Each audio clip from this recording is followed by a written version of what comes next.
Blah. Blah. Hello, hello. My, what have we here? Finally back with shiny hunts. Hello, hello. Hold on. Okay, I can hear the game. I wasn't sure if I heard the game. Yeah. Alright, we're good. Hello, people. It's us, Two Bros Game Night. I'm your host, Younger Bro. I'm your other host, Sobble, bro. And, yep, we're back with Shiny Hunts, where we're looking for Sobble still. Yes, well, our we are. second Sobble. I believe I have an empty inventory. Yep. Alright, let's go. I will unfortunately be away from the mic for a few moments, guys, because I have to deal with some channel stuff, so. Yeah. Nothing that we really need to talk about, just something that I have to specifically respond to. So, I'll be right back. Yeah, actually, I'll talk about it a little bit. So, guys, we're all for you guys, leaving us suggestions. Like, if you leave us a suggestion, we will read it. We read every single one of our messages. We have had people we've had one person so far, actually, who continues to insist us to playing a certain game. And we have told him twice now that it's been written down and it will take a long time to get to. But he keeps commenting it, and we said in our last message we sent him, we will ban you if you continue to keep this up.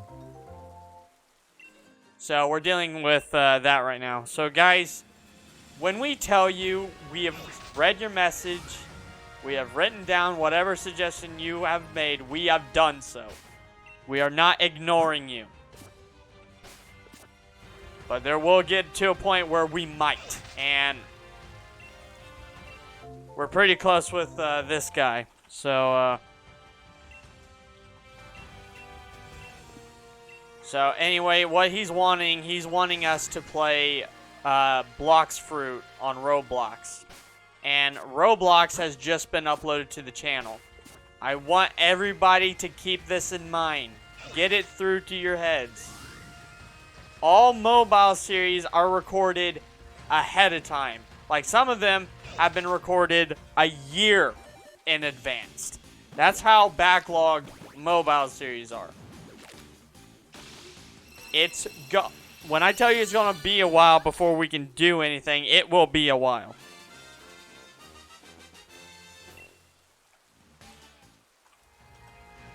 And if you keep suggesting a game like this guy does, it will get to the point where I'm not going to do it.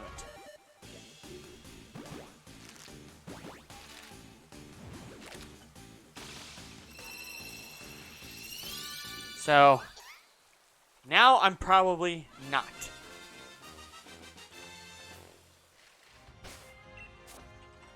But again, guys, feel free to leave your suggestions. But don't do it to the point to this guy, to what this guy did. Don't do that.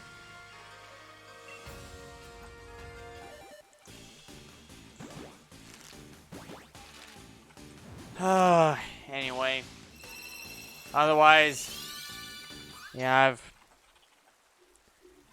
we've had an okay day. We got through a lot of recordings today.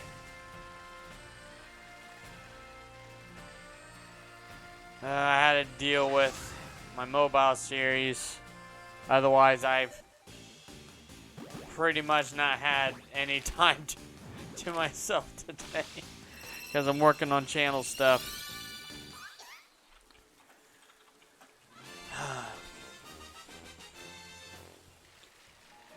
But even though I'm very busy, like if my friends want me on their channels or anytime, they can ask me.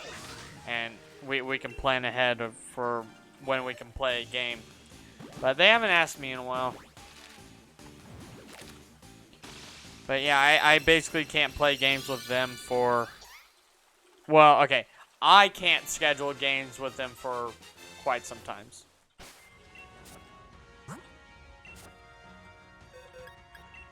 because of just the amount of stuff I have to do. Because I still have to get through recording some mobile series, and I have to get through organizing my Pokemon cards. I'm not done with that yet. Because after I look through older Bros 10s, I'm going to have to look through my own 10s.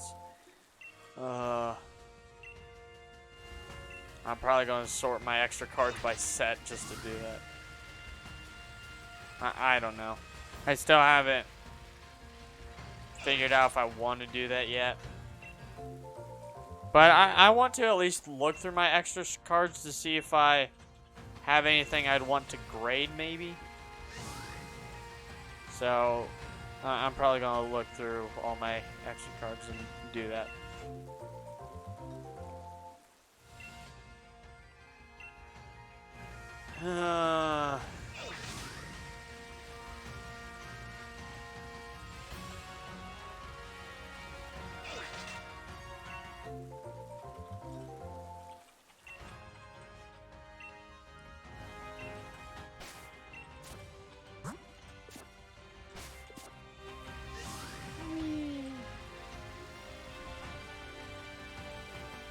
But yeah, guys, I've had a very, very frustrating week.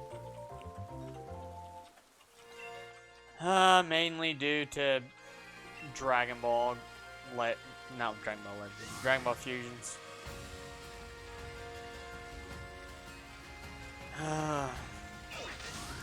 Especially the stream we did yesterday, like.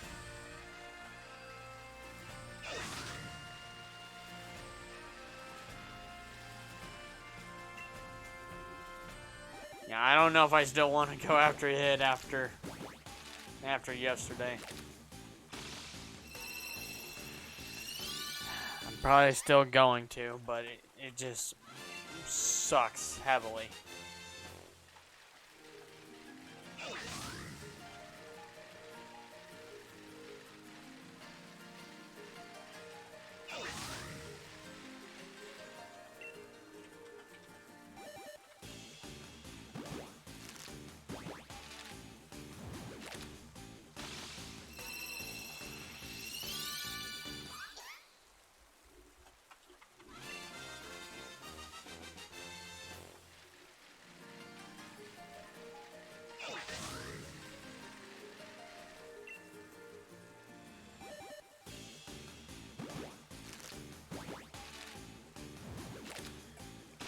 Anyway, I just want to enjoy some shiny hunting. That's all I want to do today.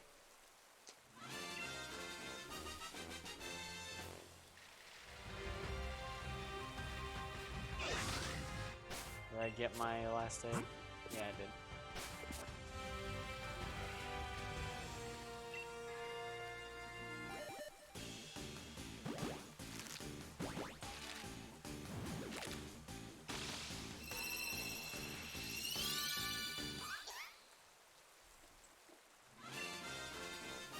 Okay.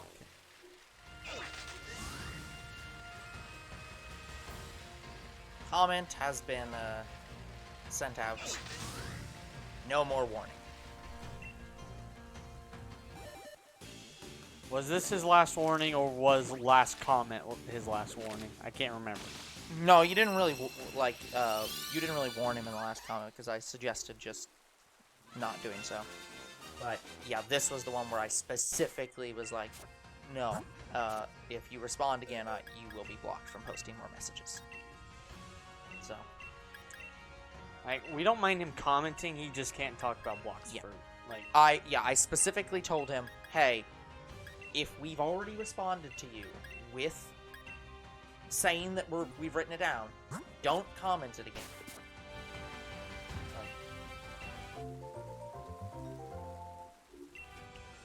Yeah, I have no idea if he's... and I even specifically told him, do not comment, or I specifically told him to keep comments about Roblox content on Roblox videos.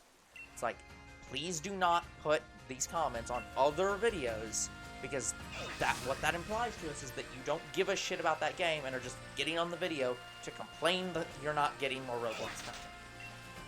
It's like Roblox isn't even done yet. yeah, it's like we're not even done playing it. We just don't play it daily, and we don't play it all the time. But I have no idea if this is just a little kid excited for content. I think it is, and that's why that's why I've worded it the way I have. I was very calm but firm. I'm guessing you're a kid, but please understand, this is the way that we want these things to work, and that's why I specifically calmly said, if you request this game again, we will have to block you from posting in the future. I'm being as very calm and understanding as I possibly can, and trying to be as clear as I can. Post Roblox stuff on Roblox videos, and you can request games on Roblox videos for Roblox, but don't go to other videos and post that content. We saw it the first time. We responded to it the first time. We've written it down. Yeah, we've responded to it twice. Yeah, so it's like, we wrote it down.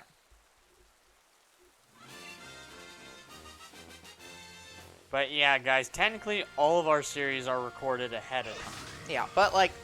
But mobile even most of the more videos so. Are recorded ahead of time by like a week or two. It's not that far ahead. And for mobile, it's very ahead. Hello, Howie. Yes, we. Hello, Howie. We Does do. anyone play Pokemon Go? Well, I play Pokemon Go. Older bro stopped playing it. Not every day. I play it daily. Okay, you do play Pokemon Go every day. Yes. He plays Pokemon Go. I at least do my daily stuff every day. But, anyways, so yeah, like I don't. I have no idea if this is a kid or if this is just someone trying to annoy us. It could be either. Yeah. Well, I'm assuming based on I've sent the message. I assume that they will get the message and they will either apologize or post it again. If they post it again, then I'll ban them. And if they apologize, then that's the end of it. Unfortunately, Howie, I don't even have mine yet or a Hontail.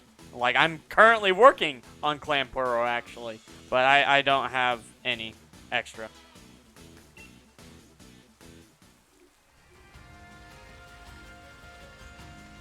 Now, Pokemon Go, I might be fine with training on stream just to gain new friends, because there's missions for that. But then again, I'm going to do a Season 2 of Pokemon Go on the channel, and I'm going to leave my friend code in the description, so maybe I'd just do it through that and not do it on stream, but I don't know yet.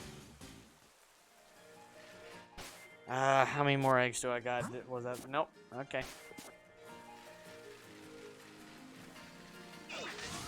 Whee.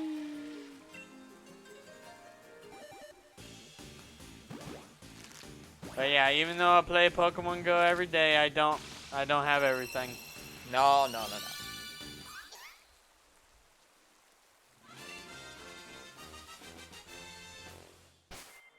We're very close to 500 encounters, guys. Who knows, maybe my Sobble should be showing up sometime soon. It probably won't. I mean, it's definitely going to be faster than Gossifleur number 2. That's true. Like, I suspect Gossifleur number 2 will take just as long as 1 did. Mm-hmm. Yeah.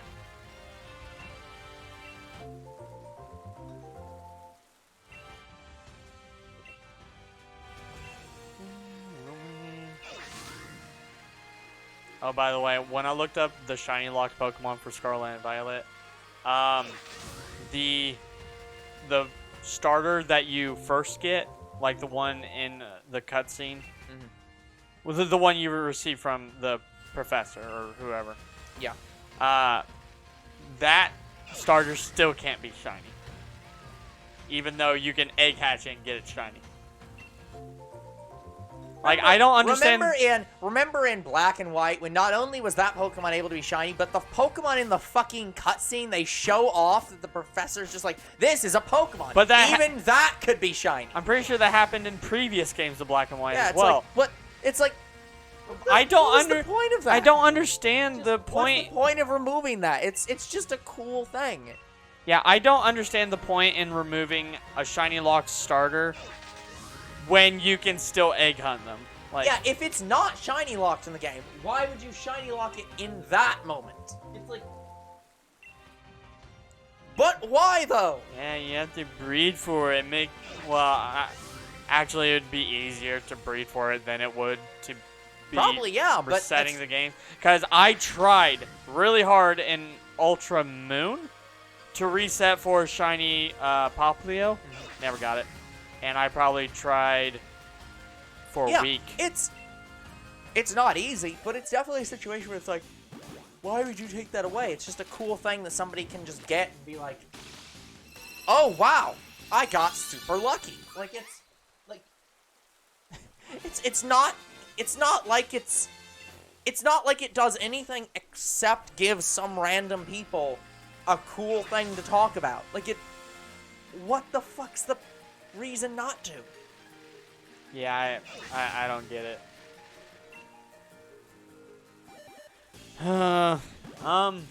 So by the way, talking about games for a second. So if they're not doing E3, is everyone just going to do what Nintendo did, which is a direct for every single... Well, the thing is that Nintendo did E3 and did their directs. But this year, everyone just, all the major companies are just like, no, fuck it. I'm wondering if E3 is just going to die and they're just going to use YouTube from now on. I think, okay. Most likely, yes. Well, because you got to remember, E3 doesn't have the best reputation when it comes to some of their back-end tech stuff. They've kind of fucked over a lot of their company, like their staff and like guests and stuff. Like accidentally, because their servers just got hacked, or they specifically just dropped a file accidentally that had every guest on the fucking roster and like shit like that. It's just like,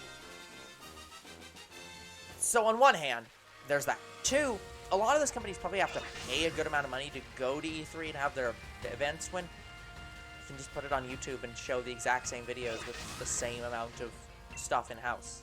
For free. So, yeah, I mean, not even for free, but like for less, because you obviously still have to pay to produce it. But yeah, and people are already like conditioned to just go on YouTube and check for the E3 presentations. So might as well just cut out E3 out of and just go to look for the Nintendo Direct. Go look for the PlayStation Direct. Go look for the Xbox Direct.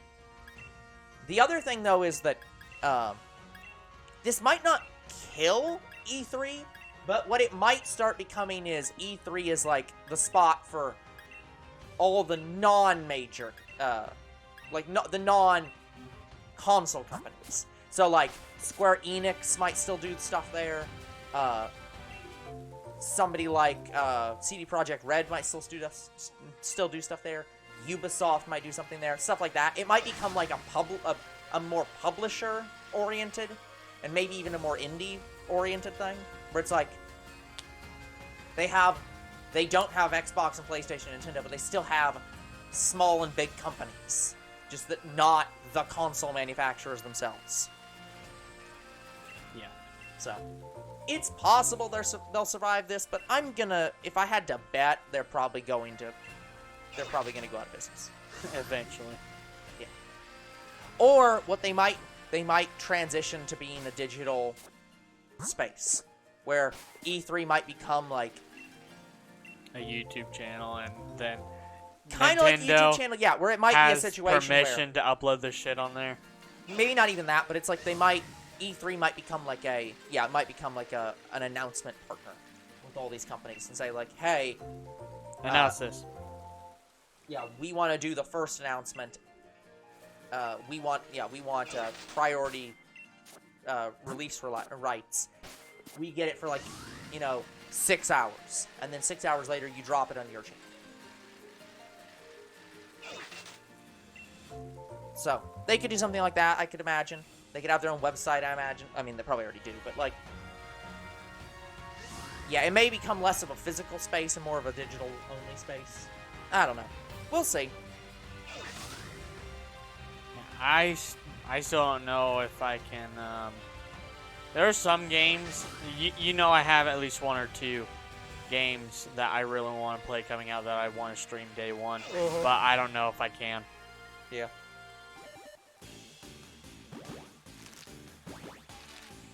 Well, I might still be able to stream those games, but it won't be day one. Yeah. Because I'm... Yeah. What I would say is if you... Like, I'm pretty, like... I haven't been getting through a lot of my stream games, but mainly because the games are starting to get longer, because I've saved some of the longer ones for last. Yeah. What I would say is if you absolutely can't find anything by, I think it's like June or July is when they're starting up. I would say if you can't find anything by like June or July, I'd say just come apply at my place, work there temporarily, and meanwhile, like, keep applying other places, but just use that to get some ancillary funds. No. Oh, that's not what I'm meaning. I'm still... Oh, okay. I can still do my import and be fine. Yeah. What I'm trying to say is my import has a lot of priority, and I can't just go pre-order a game right now and stream it day one. Oh, okay, yeah, okay. Like say if I pre-ordered Jedi, yeah, wouldn't be able to do it day one because of my import priority and because I've only chose 3 titles to stream day one: Pokemon, Dragon Ball, and Hatsune Miku. Yeah. Wait, was it Hatsune Miku? No, sorry, Jurassic Park. Yeah. So, even though I really want to do like the next Zelda game, I might not be able to stream it day one. It's probably gonna have to be you.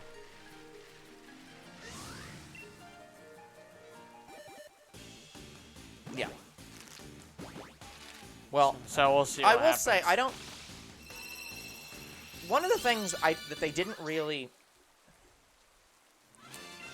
Okay, I don't want to say they didn't show off the game very well, but like, I'm not sure exactly what the new Zelda game is gonna be like. Obviously it's a sequel to Breath of the Wild, and obviously it's the same Link and same Zelda. I heard some reports that like this Ganondorf is like, I can't remember who it was, but there was some announcement that like we're at 500 encounters. It's not Matt Mercer, but it's like somebody like that, where it's like some well-known person was being this Ganondorf.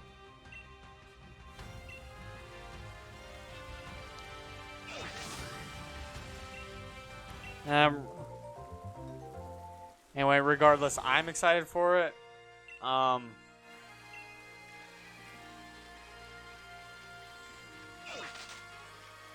But I don't know if I'm going to be able to stream it day one.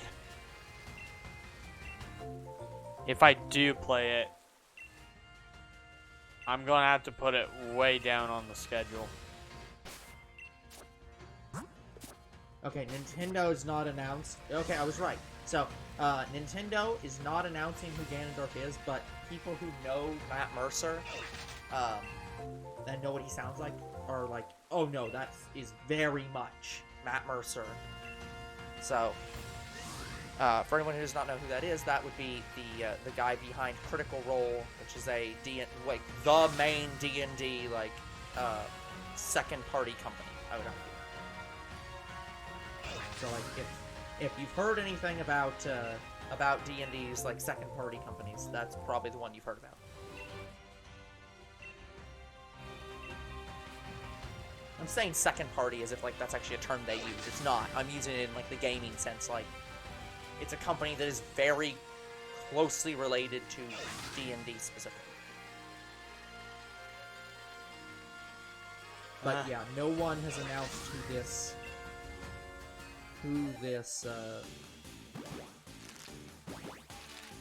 Ganondorf is.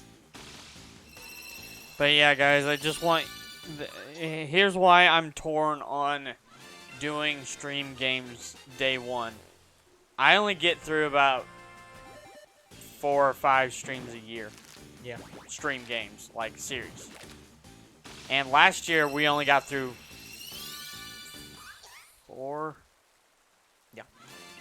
Yeah, we do not get through streams very quickly because our streams are very long. So I'm worried we're going to get to the point where it's only 3. Well, I don't think that's a fair thing to get to. Because that's what I was looking at that and worried about that, but I don't think that's. I think that just looking at that chart gives you the wrong impression. I know, it's just like, I still have a lot to get through. Because, like, for example, we have what? I have technically less than 20 games to get through, but I actually had to add games just to space them out. We didn't start, so we didn't even start doing streams until, like, what, year 1? We technically started streams in year 1, but we didn't really get into them until, like, year 2. Yeah, so, like, I think, what, Jurassic World Evolution, was that year 1 or year 2? That was year 2. Year 1 was Marvel's Spider-Man. Yeah, and I think Luigi's Mansion was also year 1. So yeah, it's like so ignoring the first year, which I think year 2 was also Breath of the Wild for me. I think so. Year 2 was Breath of the Wild. Yeah, but I think Hollow Knight was year 1. I mean, that was also year 2. That was year 2 while I was in high school. Yeah. So for example, because this April will be the start of year 6, right? 5. I thought it was the. I have to read back through this. I think it's. Yeah, I saw that pop up. I don't know what's going on with that.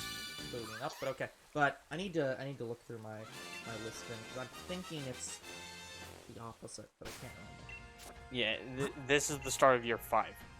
Let me. Like year 1, we didn't do a lot. And then year 2, we started to get more into our YouTube, and by year 3, we were full into YouTube, going into 4, and now this is 5. No, it's the opposite. This would be year 6. This would be year 6? Because we started in 2018. Okay. In June. So, but again, I backport that to April 1st. So, we started April 1st in quotes. So, 2019 would have been the first year. So it'd be like year 0 in quotes. Like it's. So, we'd gone through a full year. 2020 would be we'd gone through to the second year. 2020. Yeah, 2021 would be we'd gone through to the third year. 2021. 2022. Start 2018. No, you're right. This would be the start of 5 years. So, yeah. So this would be the start. It's the It's the 6th year we've done stuff, but it's the start of the 5th year. Years are weird. And if you don't start on January 1st, year is a weird concept. Right. Anyway, guys, it's my stream import is just taking a long time, and if I waited to import these streams, it would take even longer. So I want to say if I waited, it would take over 20 years before that import was done. So that's why I'm prioritizing it now. Or no, I am right. It's when April 1st hits, that will be the 5-year anniversary. As in, we have been doing this for 5 years as of that point. Yes. So that means that that next day is the start of 6 years. Yes. Yay. So, just to be clear on that, it's not that we're doing the announcements are not for year 5. It's for our 5-year anniversary, which means it's for the end of year 5. Yep. Which is years are weird. Yeah, it's just hard for us because I just don't consider our first year to be our true start. I want to say our true start is our second year. Maybe, but that's not the point. The point is that if we're counting from there, we're saying. Let me go back to the page. So, yeah. So over 5 years, ignoring the first two, which were on the first year.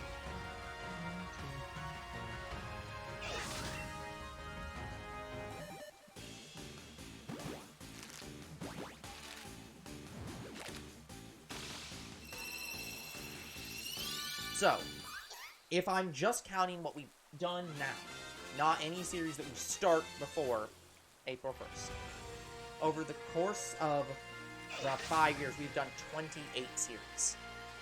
Sorry, over the course of the... Again, we're ignoring the first. But that's the entirety. Yeah, so that's over... Sorry, so that's 4 over the last 4 years. That means we get through, on average, 7 series a year. But is that counting streams? That is streams. That is streams? That is streams. If we're talking Let's Plays, that number is way higher. So, on average, and that's me, I should be clear.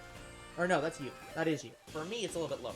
I'm probably closer to, like, 6 or something.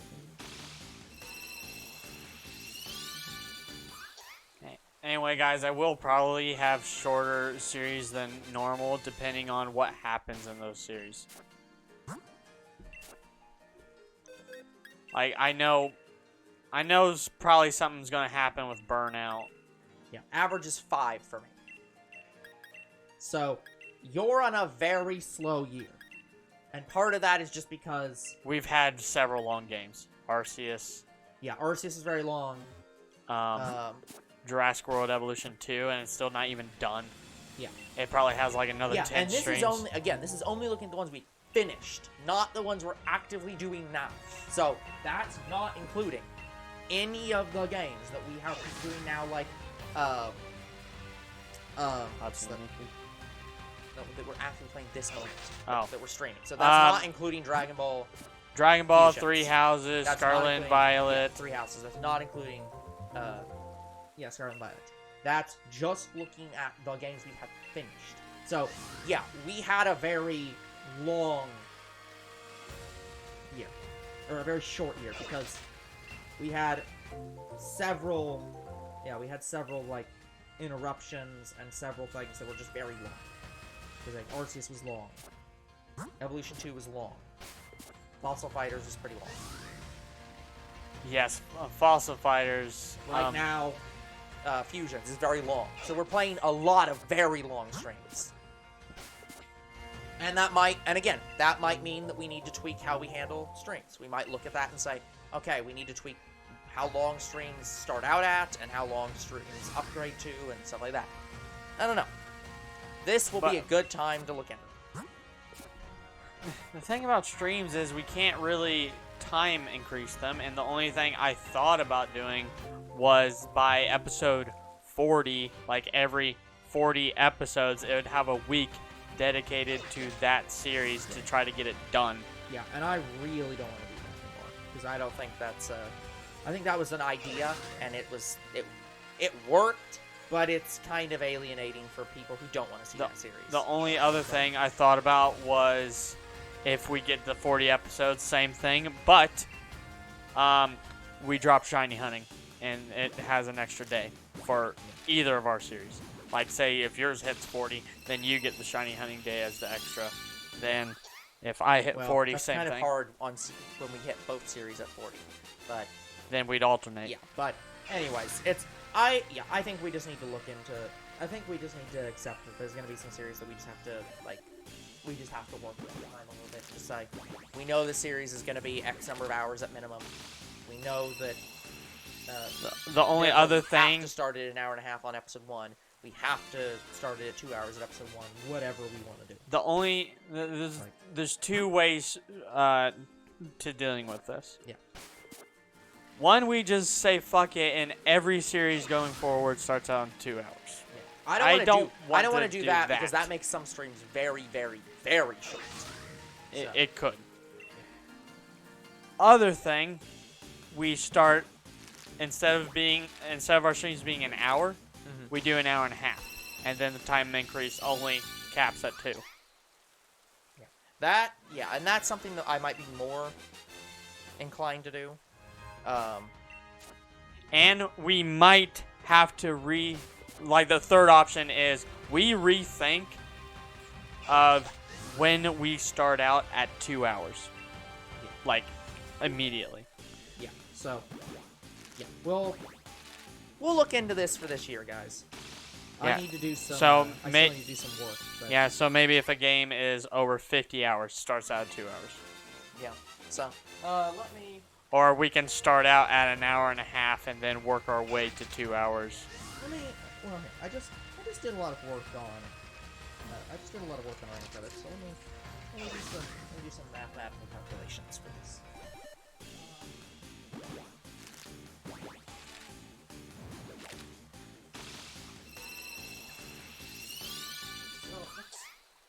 You get to hear some background channel stuff with Two Bros Game Night today. So I hope that this podcast is interesting to you guys. So. Well, I mean, we don't have a lot to talk about, so it's like having anything. And there aren't that many people here.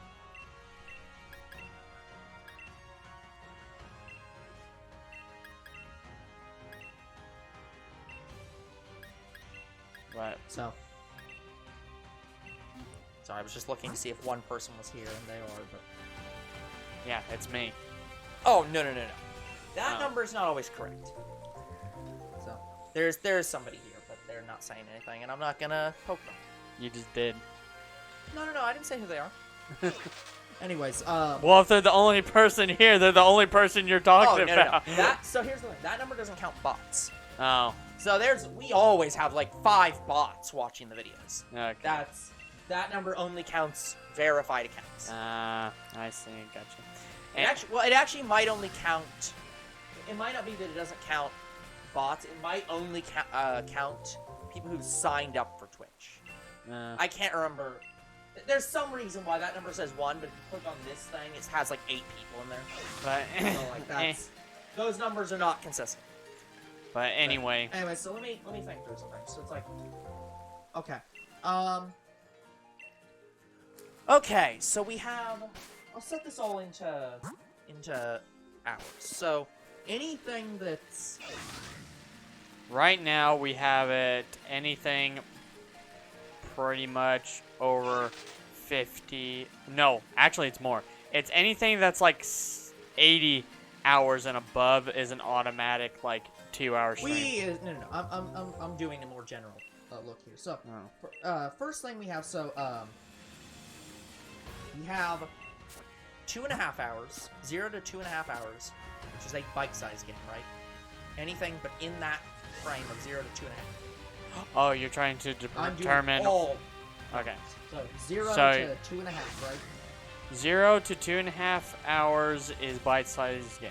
Yeah. So that's let's play bite-sized. I guess I am doing this in hours. So, But that's total. Yeah. so then it's anything 2.5 up to. We want it to be approximately 30 episodes. It's so 15 that's hours. 15 hours. So 15 hour is stream. Or is Let's play. Let's play. And then there's 15 to 20 hour is mixed. That's kind of our zone where it's like Sometimes we make them Let's Play, sometimes we make them streams, but they tend to favor streams. Yeah, pretty much any. Like, if it's 14.5 hours, we still make it a Let's Play. If it's like 15 and a half, that's when we start saying, okay, it's probably going to be so a it's like stream. so somewhere in there, 20 plus hours is always the stream. Like there should never be a game we do that's 20 hours that we are not making that A stream.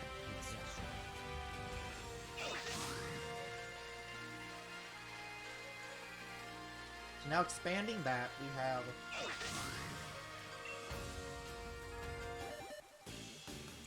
at Yeah, it's pretty much when we hit 50 or more is when we start considering, okay, 2 hours straight up. So I guess part of our question is what is our target?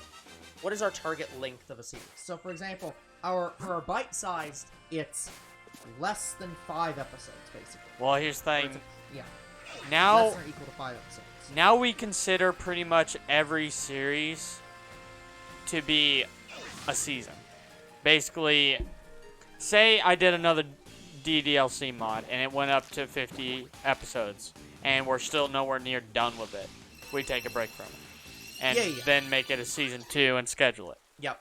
So we do that now. That's exactly. And I think that works better than our having a week of something of just like, let's take a break from it. Yeah, Back later. and that's every series, including mobile. But mobile stops at 30 instead of 50 because I just don't go up to 50 with one season. I don't want to. So I'm like, 30 episodes a season is probably max I'd ever go. So, but that's the question. Are we trying therefore to target, do we want like 30 episodes to be like a target goal of like, if we're at around 30, like we want our series, even our streams to be trying to approach 30 episodes. Streams are always going to be on the high end, or they're usually on the high end. But, since like 30 is kind of our target. Streams, unfortunately, just have the thing of it takes as long as possible. Yeah, so... Well, as long as we want. And right now, for fusions, we only have 2 things left, and I am basically pushing myself to get it done. Because I want it done.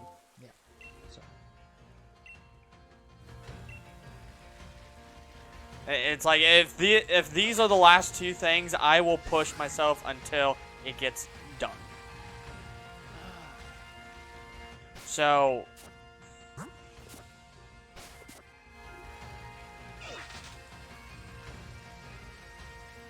but... If we already technically we want a stream to go this long. It's 50. And that's when we take a break and come back to it. So technically, we already have the thing. Yeah, 50 is our upper maximum. We don't want series to last more than 50 before we overflow them into another 16. But we might... There will probably be exceptions, like fusions. I only have 1 character left after recruit. I only have 1 sub-event and 1... a fight in the 100-man. So I think I can push till the end. Yeah. So even if it goes over 50 episodes, we're nearly done. Like, as soon as we recruit hits, that's going to be the start of the ending of fusions.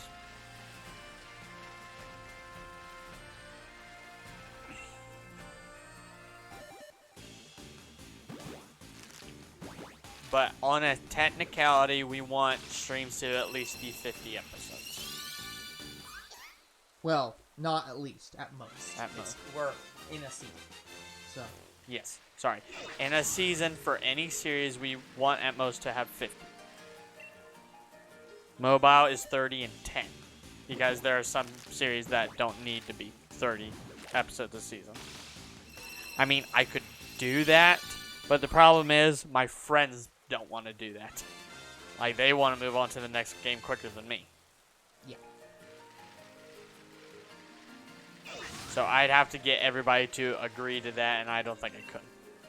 So I think how we do mobile series now is probably never going to change. Yeah.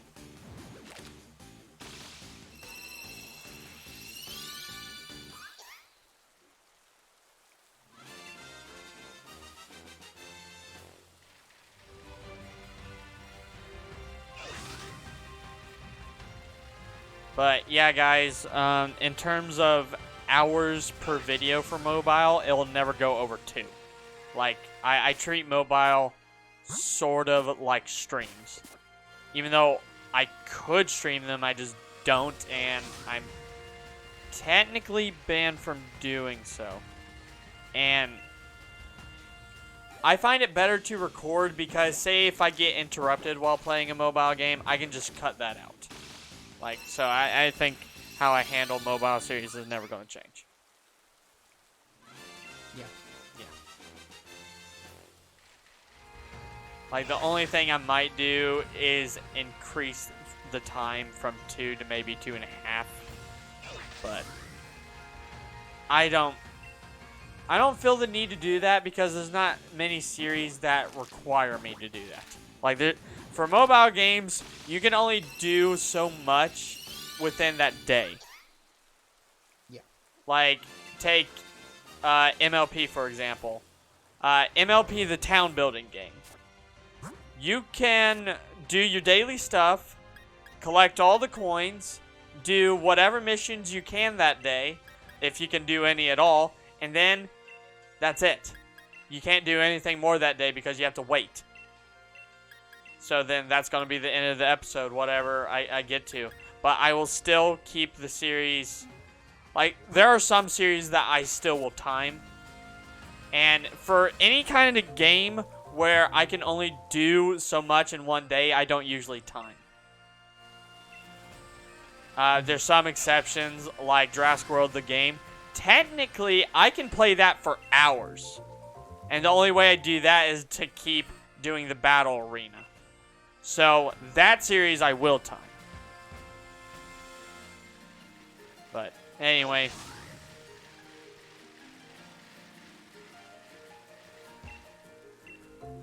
So, there's certain exceptions.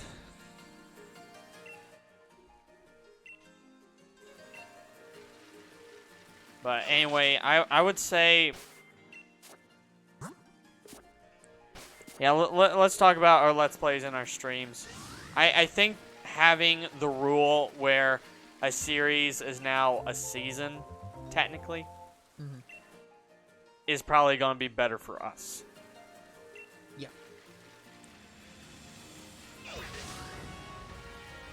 But I don't want to... What I'm worried is we'll end up like Game Grumps and not come back to the game. That's why I'm like, yeah, we have to schedule it immediately after, like, once we make a season 1. Yeah. When we take something to a season, it's never because we're wanting to never play it again. It's always because we want to take a break from playing it and come back later. I think keeping that mindset of pausing a game is not saying we're done. Pausing a game is saying we need a break from playing this because you guys get bored of watching it, we get bored of playing it. It's like some games just take a shit ton of time and we just need to come back later.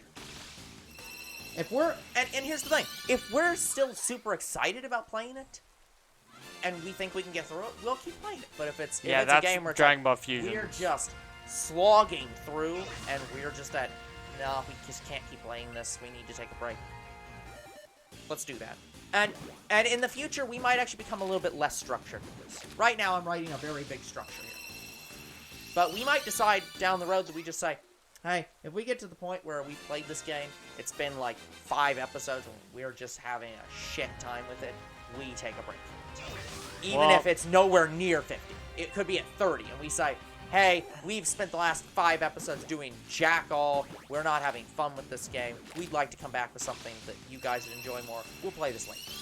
Something. We might do something like that for all I know. But there's some exceptions, like, say, if we play the game, stop having fun, or we just can't finish it. Yeah, there's always going to be exceptions of, like, we cannot finish this game. We just have to drop it permanently. But that's always our last resort, guys. We don't drop series unless we can't get through them. Yeah, and Poppy's... Even in the case of games where we should permanently drop them, Younger Bro's just like, well, I'll bring it back with a different version of the game so that I can actually beat it. Like, we go above and beyond to beat every game we start, even when we really shouldn't. Now, that does mean, though, we're going to say we're not playing certain games. We will never play Getting Over It. There's many games that we're just going to sit down and bluntly say we'll never play ever because we don't want to play them. But if we play it, we will try our absolute hardest, unless we start the game at the beginning, say, this game's not going to be for us, and just toss it and you never see it. We've not actually had that happen. We've had it once. What was I say? We've had series that we've had to throw out and start over. And we've had series we've thrown out to come back to later. But I don't think we've ever started a series, recorded like an episode or two, and then said, I have no interest in ever playing this game. And we throw the series out and just put it on the not playing list. Yeah, the issue with Poppy playtime was I just stopped having fun with the game. I was... Like when you first start out the game, it's fine. But when it gets to the challenge of Chapter 2 is when it stops being fun. Like, guys, I've not played a lot of horror games. In fact, the horror games I've played are mainly Resident Evil games. The newer Resident Evil games. Like, I started at Resident Evil 7. I saw the game, I'm like, yep, I want to play that. I almost want to say they are the perfect horror game. Because there might be times I get mad at it, but all in all, I want to still keep playing it. Poppy's playtime, it has a Resident Evil feel. Like, you don't have an inventory, really, or anything like that. But you're walking through halls like Resident Evil. You're solving puzzles like Resident Evil. But then it gets to the point where you're stuck on the puzzle. And you keep doing it over and over, and you're just not getting anywhere. That's when it stops being fun. Yeah. I have not had that happen in any Resident Evil game. Like, it might take me a while to figure it out, and if I can't, I look it up and say, oh, that's how I fucked it up. And then I can just still get through it. Like, I've not got stuck in a Resident Evil game. Yet. Like, I played Resident Evil 8 when it first came out. And I got through up until the third boss without having any issue. Yeah, Poppy Playtime is one of those games that I just stopped having fun with. Like, that's... It is the same issue for SpongeBob. The SpongeBob had a different issue. SpongeBob, it was the platforming. The platforming is what pissed me off. And some of the enemies. Like, the RNG in that game was just not optimized well.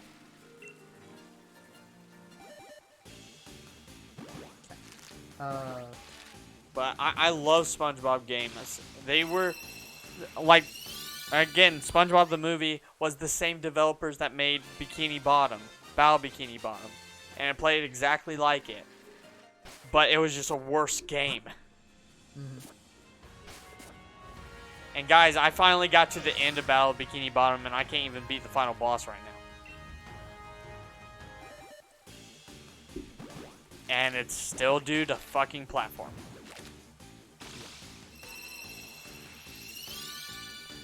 So guys, yes, we will have series that we just don't want to come back to. Yeah, like, I tried really hard for you guys to beat Battle Bikini Bottom, and I just lost all hope. So I was done with that game. I still own it. I don't... Even if I get pissed off at a game, I don't like the thought of breaking it just because I hated it. I'm still gonna own it. Yeah. But okay. Yeah. So I've got my times written down. So I think up to 30 hours. The 15 so yeah, anything that's less than 15 hours. 30 minutes, it's a Let's Play episode. 15 to 20 hours is where our zone kind of goes into, where it's like, stream it for an hour, sometimes Let's Play for 40 minutes, or sometimes Let's Play for 30 minutes, but like, that's that weird zone. The 20-hour videos, 30-hour videos are definitely streams for an hour each. 40 episodes, I think, is where is the first point where it's like, or 40 hours is definitely where it starts becoming a bit iffy. Where it's like, because if we do an hour an episode, it's 40 episodes. If we do 1.5 hours an episode, it's 27 episodes. So it's like, I don't know where we want that line of like, if it's gonna be this long of a series, we start dropping it down. Do we want to set that at like at 40 episodes, where it's like anything over 40 episodes, we just increase the time and just say we're just gonna go an hour and a half, or we're gonna start at hour and a half, start at 2. We can do any. I'm fine with doing a little change where anything over 40 hours can start at an hour and a half. And that still allows us to upgrade the time. We can To upgrade 2 to 2 hours. We can But still 2 upgrade hours the ones, maximum. Yeah, we can still upgrade the 1 hour streams to 2 hours, or we can upgrade it to 1.5 if we're near the end of the game and don't want to do 2 hours for some reason. I don't know. And But, some like, exceptions apply. Yeah, but like, okay, that makes sense. So I'll say 20 to 40 hours. We'll stream 1 hour episode.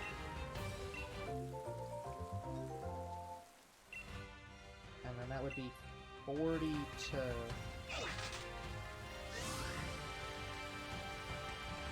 the next one? It goes up to 40 to 60 hour. There's gonna be stuff to be streamed. 60.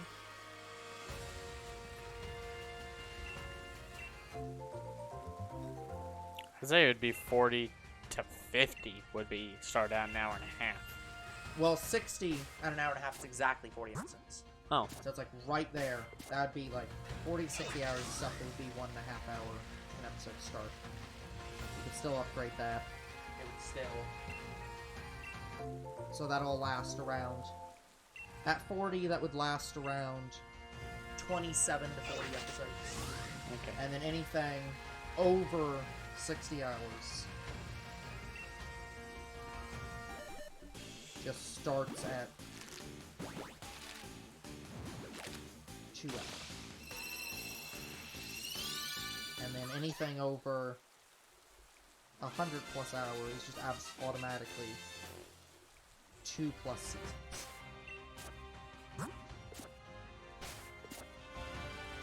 And also an automatic 2 hour start. Yeah.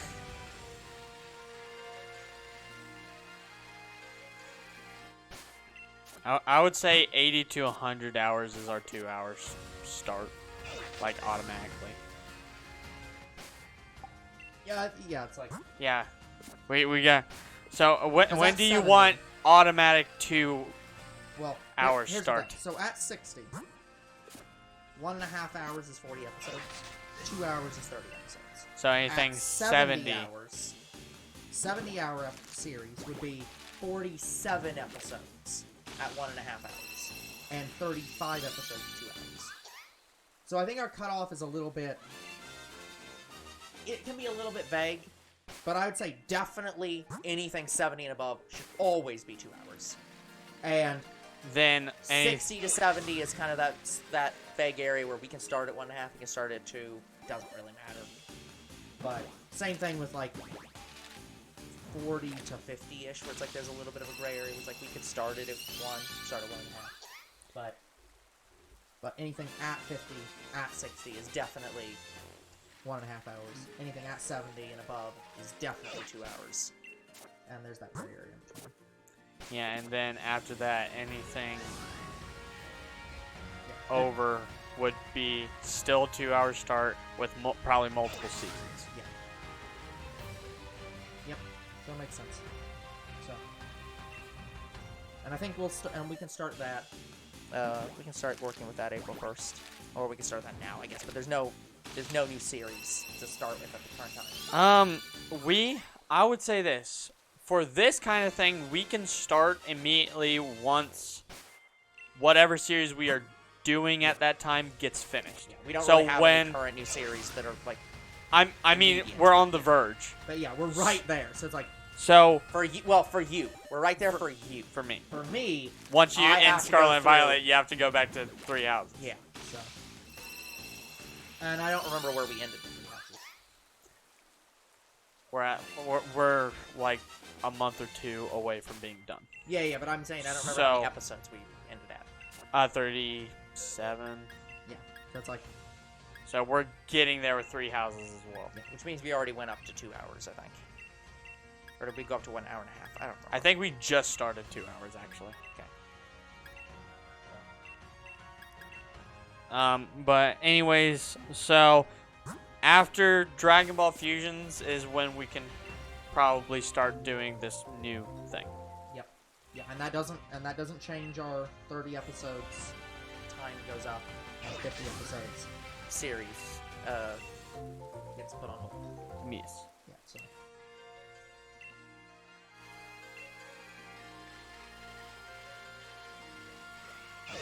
And that should definitely help us get through series a little bit faster. Obviously, that means that we're gonna have games where we're gonna have days where we don't get through things and we're just stuck. So, but that's for the game. Yeah, guys, right now we have 3 series that we have not ever finished. And only one of those is being planned to be finished, and that's Sonic Unleashed. But only because what I consider the better version, Sonic Unleashed on the PS2, is a much better game than the PS3 version. You don't have the hub world, and the final fight, you can, I don't know if you can heal necessarily, but it's put into sections and it's not in all in one. This isn't the new one, right? The one that the sheet that I gave you. Yeah.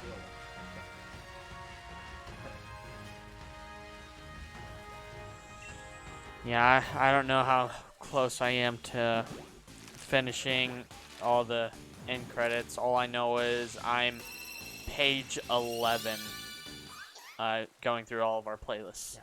We didn't, by the way, Givo was not somebody who followed us during the streams, right? That was off stream. I don't think so. Okay, so thank you for following Givo8612 9 hours ago. So, I definitely don't think we were here for that. I don't remember him. So, thank you for the follow, even though you're probably not Thank here. you for the follow. But anyway, guys, we still have some things to figure out. Yep. Like, guys, Yeah, we did work on end credit things. We're doing things. we're still working on the Yeah. credit things. Well, I'm saying we've done work, like we've talked about in credit things that we're making changes to. We're doing stream timing changes, as mentioned. I'm very scared of the idea of us doing Let's Play Time changes because that just scares me. I mean, That we could, but it's just like that kind of concept is. think about Let's Play times. They do have a time increase, and they increase by 10. And what, they can only max out like an hour? I was gonna say they only really increase by 10 ever. It's like and that's the thing is we've only ever done that a few times, and it's on a very much case by case basis. It depends on the game. Yeah.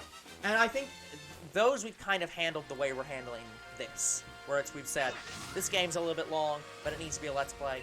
We'll just start it out long. It's like, or if it's, like, I think maybe in the past we've done it where we've time increased, but I can't remember. It's very rare. So. And It's not a common practice. And once again, if a game is too long and is still a recording, we can just do multiple seasons. Yeah. Luckily for Let's Plays, That's almost impossible because we Nearly. have our hard and fast rule of never over 20 hours, and usually not even over 15 hours. We very much try to pace our Let's Plays to be 30 to 40 episodes. So, it's outside of extremely rare cases where the game has to be Let's Played, because I know we did that for Honey Pop, didn't we? Where it had to be Let's Played. It had to be. Yeah. It's literally could not be streamed because Twitch does not allow us to stream that game for inane reasons. I don't... Here's a concept I don't understand. and this is maybe dipping into Twitch politics for a moment, but apologies. I don't understand the concept of Twitch being perfectly fine with just chatting people who basically show whatever fucking skin they want, and it's clearly there just for people to get off on, but you stream a game that's just there for you to get off on, and that's suddenly a problem. It's like, well, you don't have a problem when real people do it, but when a fucking animated character does it, that's crossing some line, damn it. Like, I don't understand the thing here. I know technically you can't, you're not allowed to, like, you're not allowed to do that even for just chatting, but everyone knows why those just chatting categories are there. Everyone knows why a lot of female streamers in just chatting exist. So, you can't tell me that isn't the exact same thing. But anyway, guys, one of the reasons why we're going over, like, Let's Play hours and why we're a little bit afraid of them is because we're having one issue with one type of series. And since it's Valentine's Day, we're playing visual novels. Yeah, and visual novels... we're afraid to... Well, I'm not really afraid to do it, but Older Bro's iffy about streaming them. Yeah, visual novels are a game that we've never streamed, and there's a game that we're very character-oriented, and so I don't know how I'm gonna handle those games. So, we have one coming out, guys, which we actually completely forgot about until, like, very recently, that was a stream. And we're like, oh yeah, that's a stream. Well, here's the thing. So, we do have a visual novel coming up. The problem with our visual novel coming up is it's also a, what's the word? It's a mod. So, I didn't think How Long to Beat had mod times. Well, yeah, but that one... But they did. Yeah. They did in this specific case. Yeah, so basically... So I didn't look it up because I didn't think it existed. Yeah. So basically, just as a mini teaser, guys, upcoming, there is going to be a stream. It is going to be a visual novel. You'll see it when it comes out. It'll probably come out... Well, it might come out right after we finish the series, or it might come out right before we finish the series, depending on how that goes. We'll see. Neither of us knows. But we are going to be trying to do a visual novel as a stream, and if things go well, then that means that games like DDLC and games like, well, not Honey Pop, because Honey Pop has extenuating reasons why it literally can't be streamed. Ever. Twitch.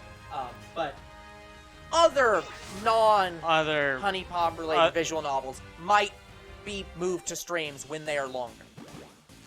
Because we did also make that change for Sonic, didn't we? Where Sonic games are now viable to be streamed, even though those games were initially not streamable either. Okay, guys, so there are some exceptions, because Sonic specifically, we have been having trouble playing Sonic games. So it is probable that we might just do them all as streams. Like... Yeah, and to be clear, the reason I'm saying that is because our original policy was they were never streamed. Like, Sonic Unleashed could have been a stream game. I think it was long enough to be a stream game.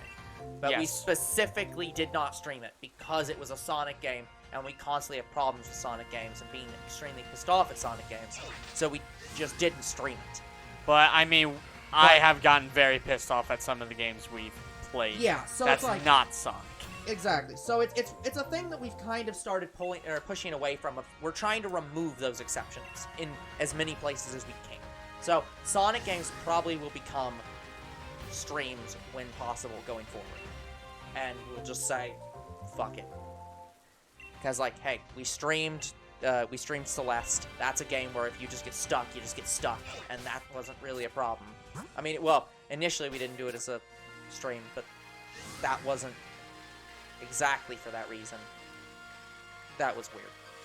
But yeah, we've kind of pushed towards it doesn't really matter if it's a game that we can get stuck in and get constantly pissed off at. And yeah, there's also some games where it's like I don't want people to spoil things, but those are extremely rare, and we really don't have problems with that for most people. The thing The about biggest problem we've had is Pokemon, honestly, where people come in and spoil Pokemon. Like, and even that happened only like 3 times. it's been games that we streamed day one. That's when we start having issues. So, if we're not having that big of problems with day one games, I doubt we're going to have that big of problems with other games.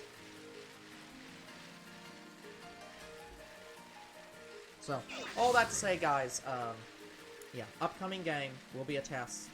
On whether or not we can stream visual novels, which are extremely character-focused, during streams.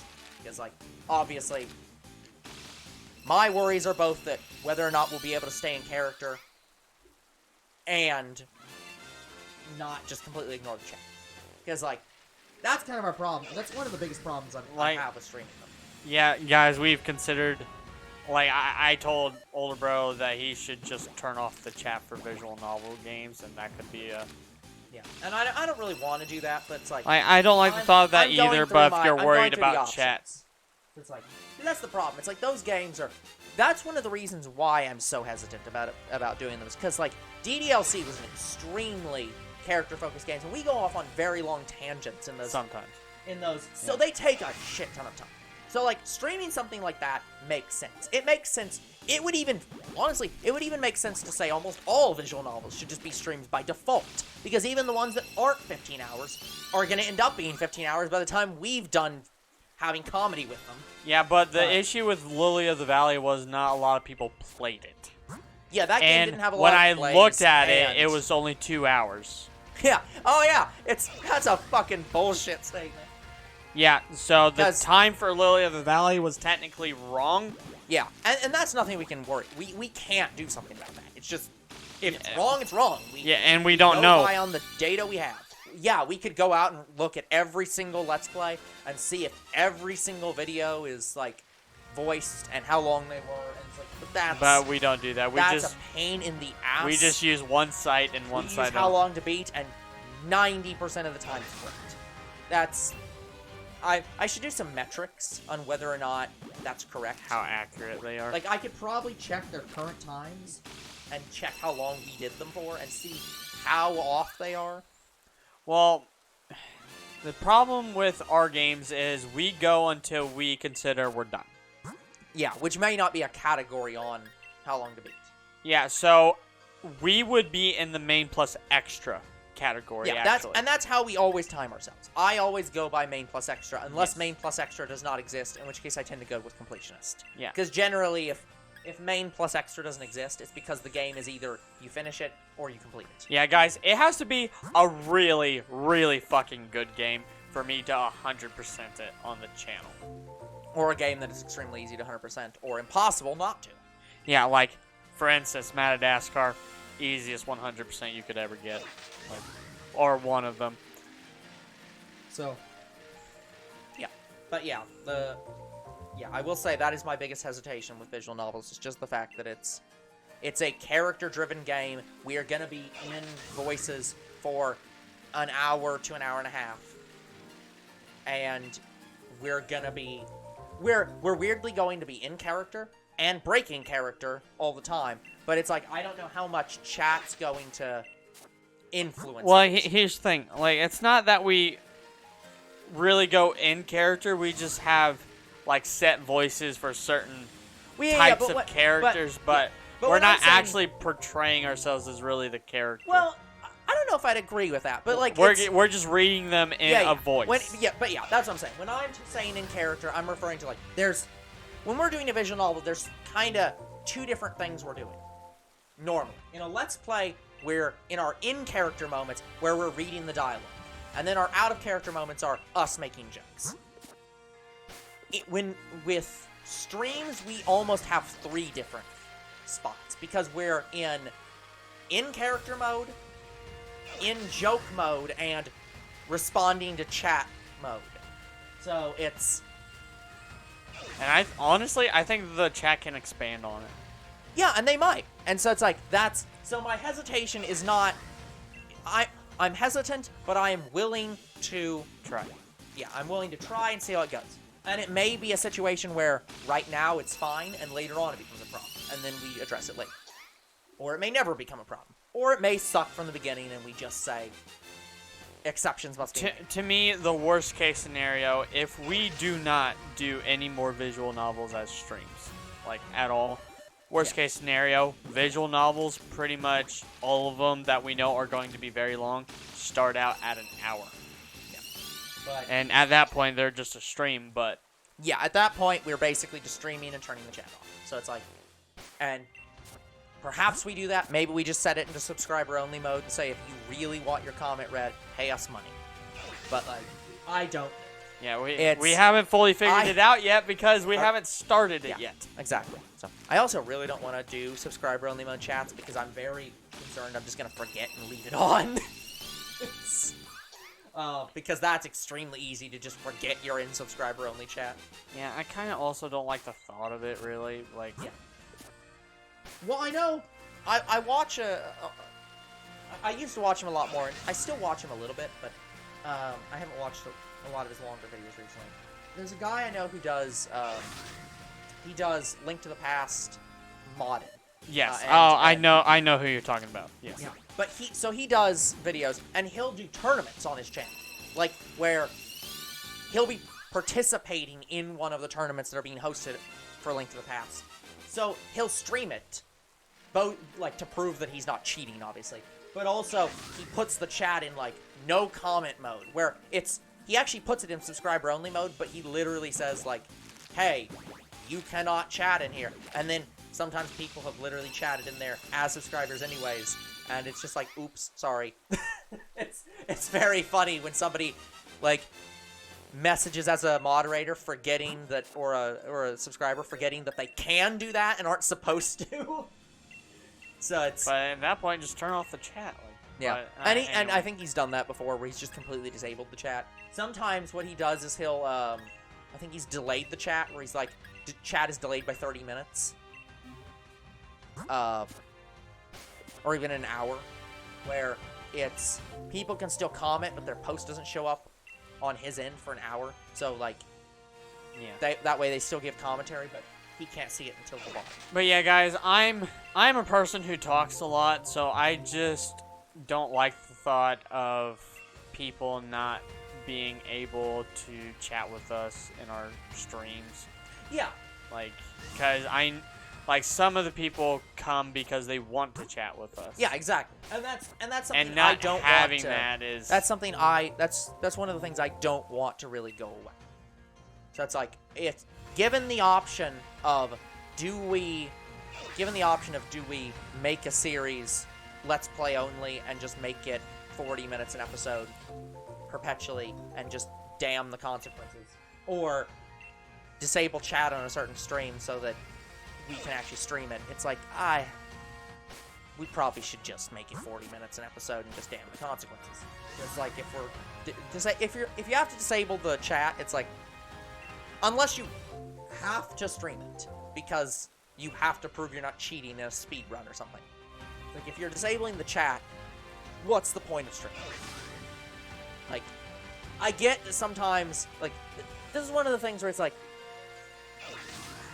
But I'm but gonna- after that, like, here's the thing: if we're recording a visual novel and we have to literally record each episode at an hour, to me, it's like at that point you should just stream it. yeah. So it's like, but yeah, we're getting into things that Yeah, are a lot. it that are can go very- either way. Like, we can go either way, and we haven't tested it. So it's like, There's Like, not much we can do about it. here- We'll test it and see what happens. here's the thing: like, I'm fine with recording some series for an hour, especially if visual novels is a problem. But the thing about it is having time to do it. And it's like, do we have the time to do that? And if we don't, well, then there's an easy solution. We make it into multiple seasons. So there's really not, like, from our final decision, there's really nothing bad. Like, there's really no consequence to it, to me. But But anyway, speaking of like chats, like it is tough for me to go into streams, especially on YouTube, because there are some YouTubers that are subscriber only chats. Yeah. But like, there's only one reason why I'm fine with subscriber only chats, because A, it's free to subscribe on YouTube, and B, I don't know how it does it, but it kind of helps with bots showing up in your chat. Yeah, that's also why Twitch has subscriber only mode of like, or I think it's follower only mode. Like you can put it into you have to follow the channel or you can't comment. It's like that's a thing on Twitch as well. But yeah, there are occasional reasons why I could see where I could see something like a subscriber only chat on Twitch making sense. But it would have to be something where like you're doing an AMA and you want questions from the audience and you're restricting it to people who are patrons kind of thing, where it's like you're paying us money, you're the ones asking the questions. So but we don't really have a lot of people who could do that. So it's like that, but I don't think there's pretty much no reasons that apply to us. So our end goal is always going to be we want as many people in the chat talking as they're comfortable with. But yeah, guys, if we see a bot, we just ban it outright. Like, yeah, we do have that a lot. The other thing is that like I know our channel art isn't necessarily the best all the time, but like sometimes we'll just get bots that are just like, oh, would you like better graphics? And it's just like, first off, fuck you, but two, fucking come in and talk to us first before advertising, bitch. But like, again, I know it's a bot; they don't care. But I just feel really bad for like, especially Pokemon card channels. Pokemon card channels, they have bots worse than us. Yeah. Like, guys, we've seen Unlisted Leaf have issues. Alien Gaming has reportedly had bot issues, but I've not seen it because I've only been to two of her streams, and I didn't like the first stream that I was in, where I didn't have to be a subscriber. I don't think there was any bots at all. And then the next stream she does, she has subscriber only. Yeah. And I again, if she wants to do that just to get rid of bots, I'm fine with it. Like, whatever. It's like it's one way to deal with them. It's just at that point I have to use my personal channel to comment to her videos because my personal channel is subbed and older. I'm guessing you don't want our main channel to be subbed to Ellie Gaming. Here's the thing. The main reason I don't put our channel to subscribing to anyone is generally because, A, it's a business channel, essentially. But the other reason is because it's like, I like having our home feed, honestly, being pure. Where it's like it's not recommending videos because we're subscribed to them. Like, the only thing I thought about for our channel for subscriptions was we subscribe to basically anybody who's connected to us. Yeah. So they would have had to been featured on the channel. Yeah. And so, like Croc's Case or Shadow Dash. Yeah. I still... To me, a subscription is a recommendation. It's saying, I think this content is worth other people watching. I mean, we technically already do that, though, for our Shadow Bros. Like, we recommend their channels on our main page. Yeah. But, like, we do that, but I do that. That's what I use for being the, like, these people have made videos with us. But, like, to me, a subscription or a recommendation on Twitch is I've confirmed your content. It is something that I think that our subscribers would enjoy watching, and I think it's worth recommending. It's a much higher bar to clear to me. So it's like, is Ellie Gaming worth that? Probably. Like, her content's probably worth it, but like... here's why there's an issue with this. Yeah. So, I like the thought because we use our main channel to comment to other videos. Yeah. And that kind of helps with our engagement rate in a way. Yeah, it's not exactly helping with our engagement, but it's like But yeah. people can check out our channel Yeah, that way. yeah. But if I use my main channel, if I use my extension channel, the Younger Bro channel. Yeah. If I use that channel, they're more likely to go to that channel than Yeah. Two Bros Game Night. Yeah. So, in general, it's not. It's not a big deal, but it's just something I have to deal with, and Older Bro. Yep. Like, technically, Older Bro has a channel too, but we haven't done anything with it. Well, sort of. Like, I mean, you have one at least made, right? I can't actually remember if I made it, but sort of. But anyway, he just uses, I can't remember what his not his main channel, his main commenting channel is, and I don't think it's Two Bros Game Night, it's something else. No, I mainly comment with Two Bros Game Night. Oh, you do? Well, here's Okay. the thing. I very rarely comment with Two Bros Game Night because I very rarely watch things with Two Bros With Game Two Night. Bros. So, my personal channels, I have 4. Yeah, like, what I do is, if I'm watching a video and I want to comment to it, I just switch to Two Bros Game Night and then go back to that video. Like, I look it up. I have to physically look it up. I did that for a bit, and then that became a lot of work, and I just said, I'm just gonna... Yeah, I'm and just gonna I do that still do much. it because I don't think it's that bad, actually. Yeah. Because Yeah, I'll say I do appreciate it. Like, I do appreciate that you do that. I just found it to be very time-consuming and a pain in the ass, so I couldn't. But yeah, if that's... you do not consider it that difficult, and it's not annoying to you, and you're able to do it, I do appreciate it. But yeah, no, guys, I treat YouTube as a lot of people probably would treat TikTok. I train my YouTube algorithm very, very cleanly. Oh, hey, Cartman. How you doing? Hey, Carmen, been a while. Yeah, because, like, I have... Okay, I guess technically I have 5 personal channels, but it's... But yeah, you use those channels to comment. Yeah, I have one channel that's, like, my business channel. I use it for, like... I use it only if I want to watch a video and don't have it contribute to my watch history on any other channel. Yeah. So I very rarely use that.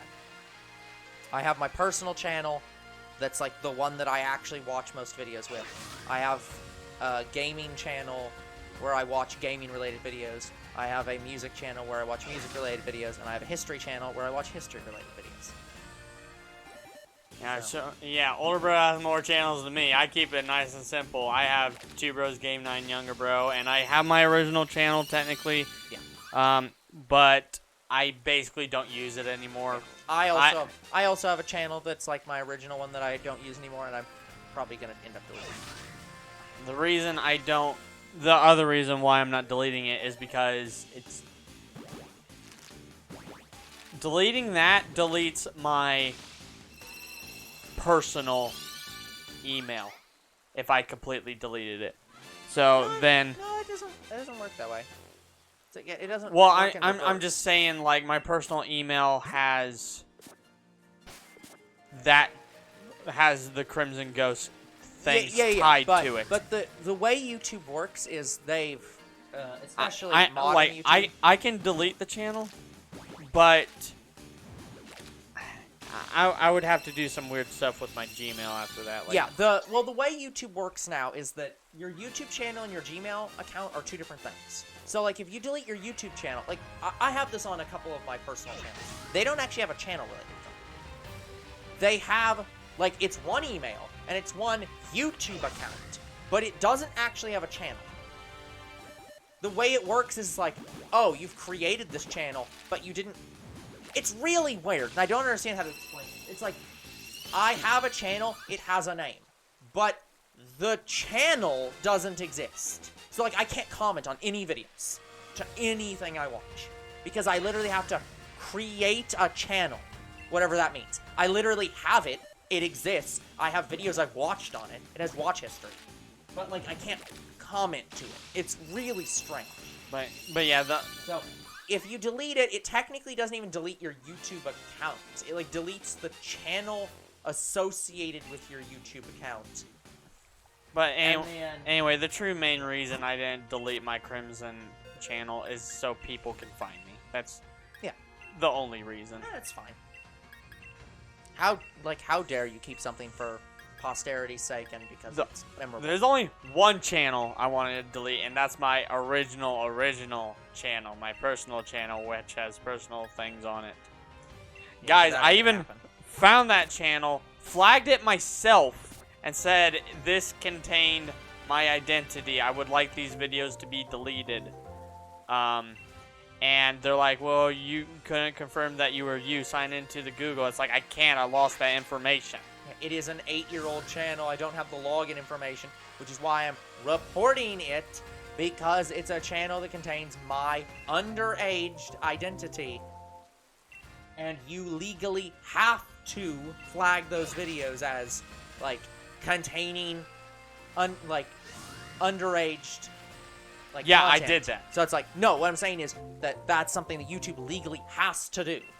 If you report that, they, under the law, have to delete those videos because it's illegal to contain that information without your consent. And if you're literally not consenting, it's like, But yeah, guys, they rejected all my claims, even though I went through every process. yeah. I think the big issue is if you told them it was your channel, their argument is you consented when you made the channel, and you can't unconsent. So the way you do it is don't tell them it's your channel. Just literally don't tell them. Just be like, no, this contains my personal information. I'm not consenting to that being on YouTube. Under this law, you legally have to comply. Delete the videos. Anyway, guys, so can you technically still find that channel? Probably, But there's absolutely no way you'd know who it is. I have buried it. Like, I've made sure that people can't find it. Yeah. So, yeah, all my notices got rejected, and I didn't delete the videos, which pissed me off. Yeah. But yeah, guys, I just do not remember that email or anything related to that channel, so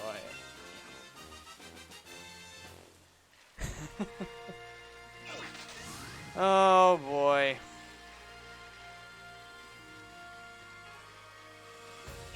Yeah, sorry, Plus, you we've could been... there's probably a way to cheat the YouTube system, which I wouldn't recommend, but you could probably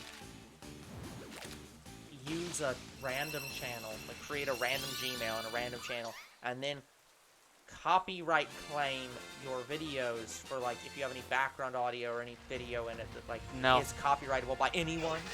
Like, you could probably 3-strike your channel. Yeah. And have it deleted by YouTube automatically. But it's like you'd have to do some really weird shit. Yeah, unfortunately, I didn't have any kind of background audio. Great. Younger bro did the right thing and made his videos not able to be copyrighted, which means that...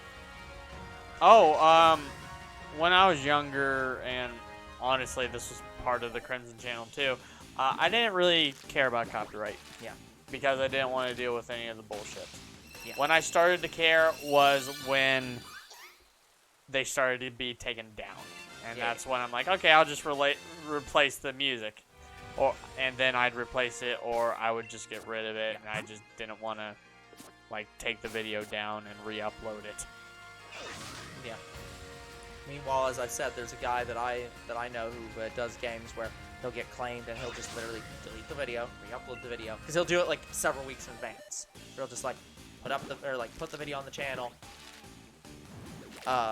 like, release it, like, unlisted or something in, like, a special playlist or whatever. But he'll put the video up, claimed, delete it, re-upload it, claimed, delete it, re-upload it. Just keep not changing anything. Just literally keep re-uploading exactly the same video until they stop claiming it. It's just like... That's brilliant. Because a lot of the claims that he gets aren't from the original author. It's like music in Pokemon games, where random person's claiming it. That is not Pokemon. It's not Nintendo. Oh, Jesus. So and like, because he does Castlevania games, and that'll happen sometimes. So it's like he just keeps going until it stops flagging that. Yeah, so he gets flagged on game music. Yeah, it's like game music that's being flagged by somebody who isn't the copyright holder of that game music. It's just a random person. So he'll just keep doing it until they stop flagging it. That's great. Luckily, we haven't had too many of those. I think we've had one person do that. Yeah. One person, and it'll probably happen again someday. Yeah, guys, we had We somebody... haven't played Danganronpa 2 yet. Well, not Danganronpa. We've actually had somebody claim Far Cry 4, Yeah. and they couldn't. Yeah. Because there was nothing copyrighted in that video. So I want to say Far Cry 4 was worse than Danganronpa. Yeah. Well, I mean, Danganronpa was still pretty bad.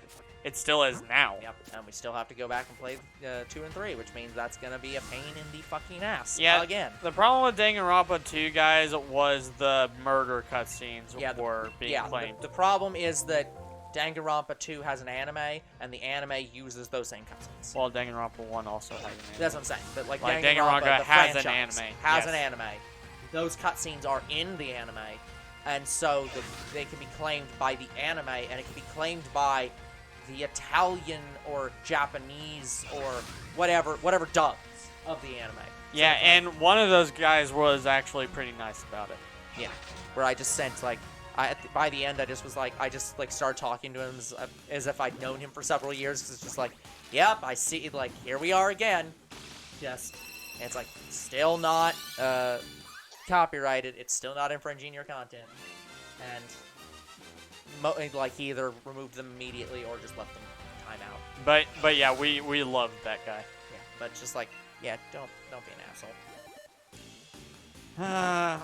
Yeah, that's the problem with playing some anime games. They have animes that, like, basically what's happening is YouTube or whoever is thinking that the game is the anime when it's not. We're playing the game. Well, it's the issue is that YouTube algorithm and other related algorithms cannot detect context. There is no way for them to determine game and anime. What they are checking for is, do these notes or do these pixels literally perfectly align? Like, does this audio file or this video file literally exactly match this other audio file and video file? And the only way we could fix that is if we reverse the image. Sometimes I don't even think that works, but yes. Like, you have to do stuff like that, where it's like you have to literally cause it to not align. It's like, it just isn't... It's not fun. It's not fun or feasible in many cases. So we just really don't have to resort to that. Yeah, it's just like, well, nothing we can fucking do. Yeah. We used to try a lot harder to get around that stuff, and, like, it fucked with the qualities of our videos, and I just decided, fuck it. I don't give that much of a shit.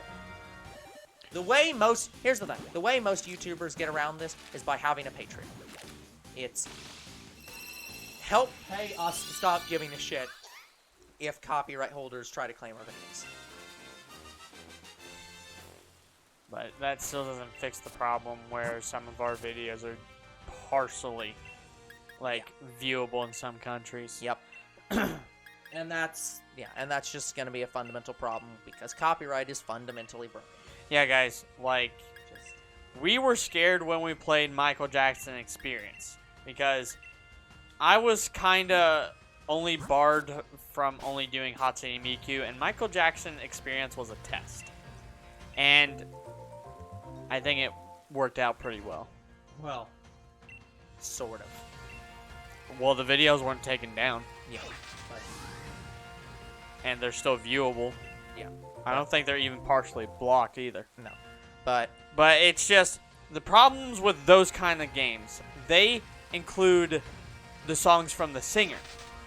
Yeah. But it's in a game. We're not putting it in.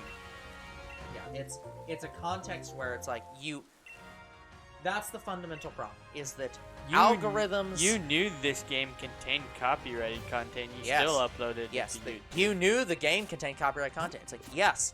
And You don't know that the copyright content is different than the copyright content you're claiming it against. Like, that's the problem. It's copyright. I think fundamentally, I think that the only way to fix this system is to make it illegal to automatically claim content. And I don't even mean like the YouTube algorithm should be made illegal. I'm saying I'm not even saying like that, or like the automatic touching of the video. I'm saying I think it should be illegal to do any claims that are not completely 100% manual. I think the act of scanning my video to determine if it's infringement should be illegal. Because you can't ever determine by automatically scanning something if it infringes copyright. Ever. Because you can't determine context by automatically scanning something. And copyright is 100% context. You can literally 100% re-upload something and it be fair use. You can literally perfectly 100% upload something and it not be infringement at all. And you can completely 100% upload something and it be infringement. And there is no way to know the difference. But yeah, guys, copyright is the reason why we started to save every series. Yep. So, we save it so you don't have to. Save it so we don't have to scream anymore. Scream at YouTube, and it's like, now well, we just scream at our recording software that breaks.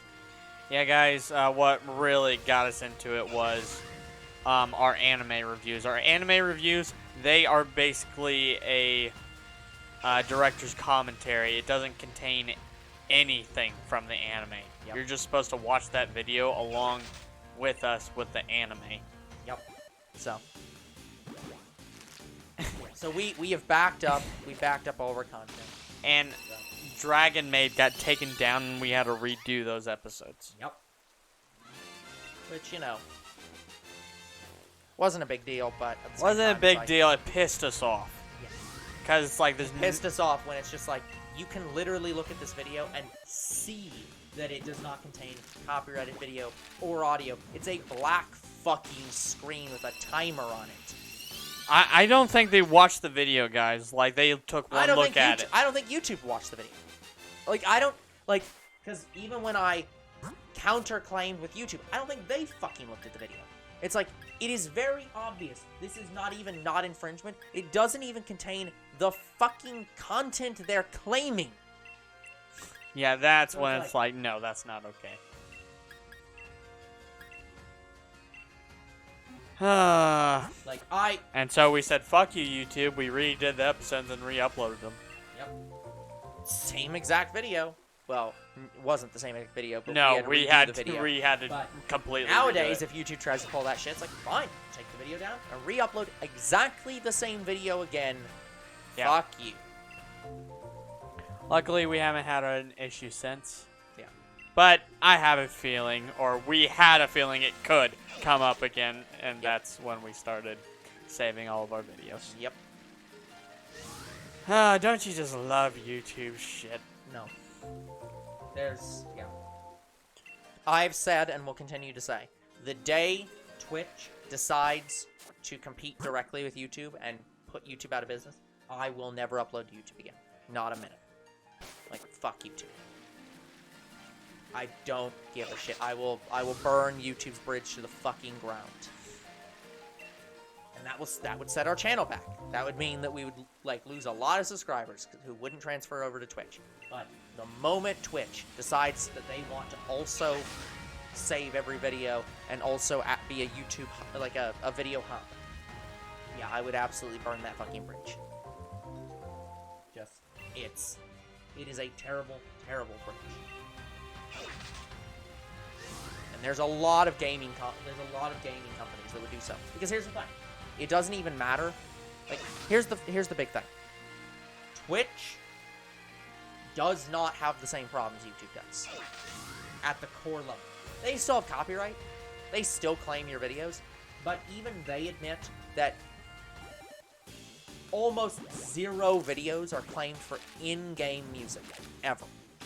They are almost always, 99.99% of the time, they are claimed for music you act.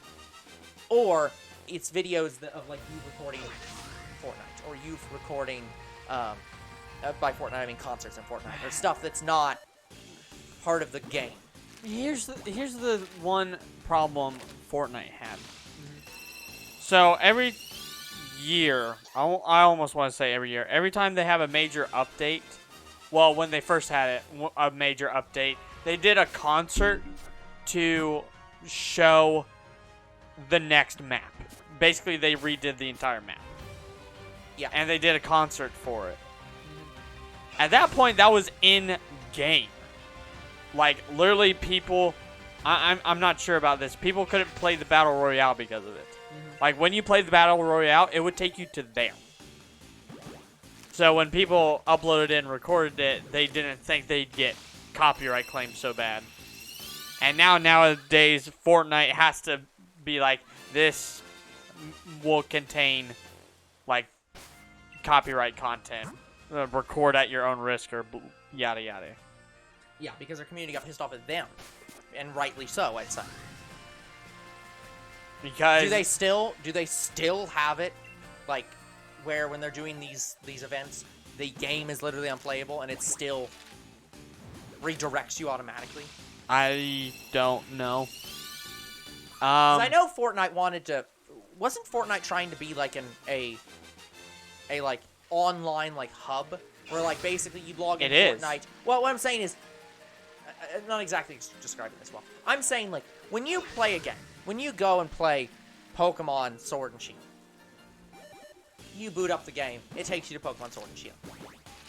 But weren't they trying to do something where like you booted up Fortnite, and it would take you to like this in-world hub area where the game Fortnite is over to your right, and over to your left is other content, and you literally can walk the fuck around in this No, giant it does area. not have a lobby like that. Yeah, that's what I was thinking they were trying to do, where they were trying to be like basically a metaverse kind of thing, where they're like, we're gonna have a giant expansive open world kind of thing where we have like a digital shop and we have the literal game Fortnite in this building over here. Yeah, shit like that. No, that's not how Fortnite But works. yeah, if like so, yeah, just I don't know. I just don't think any video games has an excuse for copyrighted songs because, like, you licensed it to be in your game. It's the license holder to go to the people who made the game and not the person playing the game. Well, and here's the thing. I get the core concept behind why they do that. Again, what they're looking for is, this is my song, it's in your video. I didn't get paid to put for you to put yours or my song in your video. I get that as a fundamental concept. But also as a fundamental concept is the concept of enjoining things. When you license a song, it's not like if Taylor Swift licenses a song to be in a Call of Duty game, if she puts it in that game, that enjoins it to that game. What that means is that when it's displayed in the game, it's not Taylor Swift's song anymore. It's now a song inside Call of Duty by Taylor Swift. Yeah, and there's a good example for that. Sword and Shield. Sorry, not Sword and Shield. Scarlet and Violet. Yes. The end credit song is Ed Sheeran's song. Yeah, and yeah, I love that you joked that. It was like, oh, I hope this isn't a famous person's song, and I thought, I heard that, and I didn't say it at the time, but I was like, you do that. They announced that they had actual real musicians that made music for this game. Like this. Well, the they songs made in this game were. music for Pokemon. I didn't know that they was for were. this. I didn't know they were getting Ed Sheeran for the credits of Scarlet and Violet. Well, no, some of the music in the rest of the game was also by actual musicians. Like, it wasn't just the Pokemon Company's random background Damn it! songs throughout the whole game. Sorry, guys. Like, I'm literally charging my phone just so I can keep chat on. He's dropping his phone at the moment. So. And I had to record mobile series before coming down today, Yeah. so I had to have my portable charger. But yeah, it's like... But yeah, so I did know Ed Sheeran was in the game somewhere. I just didn't know where. But yeah, This is gonna sound bad, guys.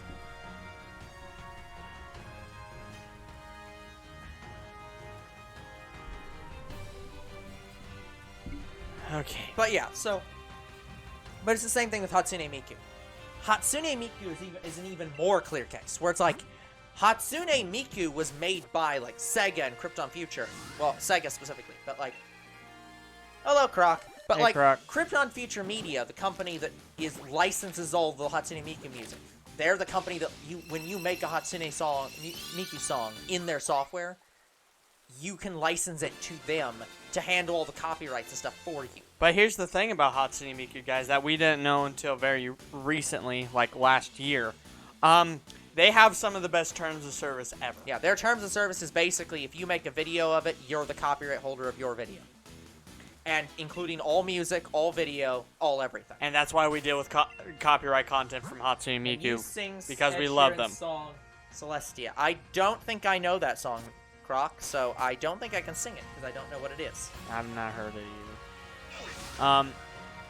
Anyways, so that's why we deal with Hatsune Miku, because we literally love their terms of service. It is some of the best terms of service we've ever seen. So I do want to make that clear. Maybe I should make that clearer as well. Talking about channel stuff. I think that Before we do any rhythm games, we need to make sure that the games have similar terms, where it's they absolutely authorize the music in the game, even though they don't have to. It's the same song that came to Scarlet and Violet. Yeah, but I So heard the it. credits. Yeah, I've heard it once, Croc. I do not remember it. I don't remember it either. Well, technically, you've heard it twice. You've heard it from... Well, no, you've heard it once. I was Sorry. gonna say I didn't hear it from your game. Yeah, you didn't hear it from my game because of how we have our setup, but... But anyway... So, also it's Celestial. Croc. Celestia is an alicorn. Celestial is a word. yeah, and also here's the thing. So, how have you been dealing with Hatsune Miku's copyright? Or have you dealt with it in a while? I have not dealt with it in a while because I've been busy and just haven't had the time. Gotten to it. It's like So, what's gonna happen when you counterclaim now? Here's the problem: a lot of old videos are kind of in a weird spot because. So here's the thing with YouTube. You can't. So I had this problem happen with one of the videos where like you can't claim a video as being like non-infringement and then claim it's licensed. Even if you later find out it's licensed. It's like, once you claim that it's non-infringing fair use, you now have to claim it as non-infringing fair use. Even if you later find out it's non-infringing fair use, but I also have it licensed, which I just found out. It's like, they don't like you doing that. Where it's like... so. But, yeah. So yeah, with those, I will just put up, I have a template, where I'll put up a template that just says, hey, This is this the terms of video service. is under their terms of service and is licensed. And that's for the franchise, by the way. Yeah, that's for the that franchise. Is, or more specifically, At least to be for clear, Mega Mix. it's actually even more general.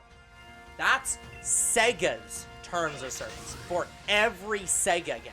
So any game by Sega that has them as the publisher and or the rights holder, that's their terms of service. So every Miku song game except the mobile game. I'm not sure how that works with mobile game. I think I'll still use it. We didn't even get copyrighted in Yeah, mobile game. But that's what I'm saying. That game might be different.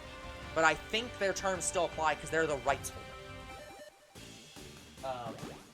My day My was- day's okay, eh. Croc. It's been tiring. Oh my god, my mom is trying to fucking call me during a stream. I told her not to call me at this hour.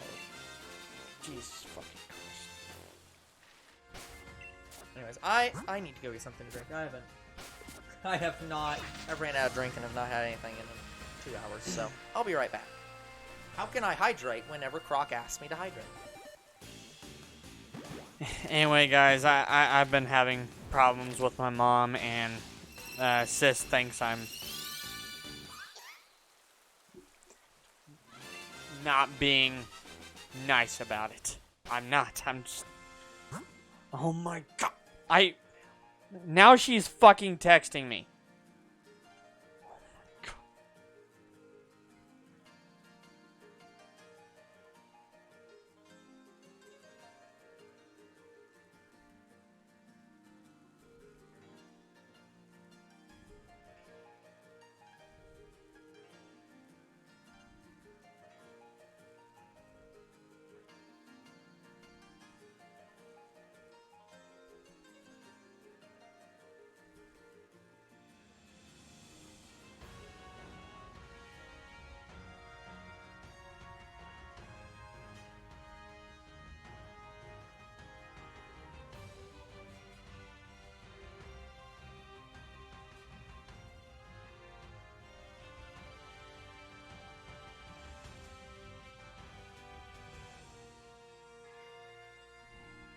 I'm sorry, guys. It's terrible that I am dealing with my mom right now. Like, she will not leave me alone. And I've been nice about it.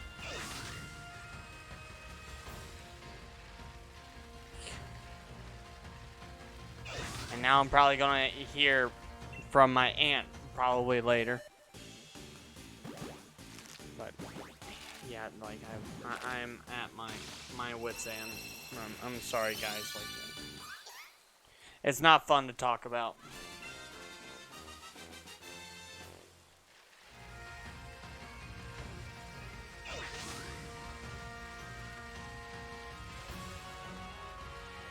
Like, my mom has been bugging me pretty much every day for the last, like, 2 months, and I'm...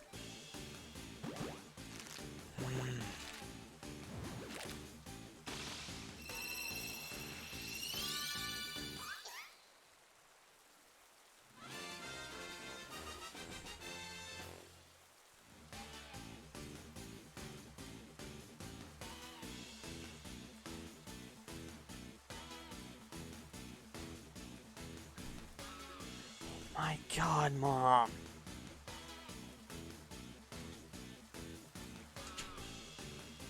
Like, I'm not going to, in the middle of a stream, just freaking answer my phone. That is fucking rude. Like, I've told her I'm busy at these times. She doesn't understand. Like, Yep, that is true. She does not understand.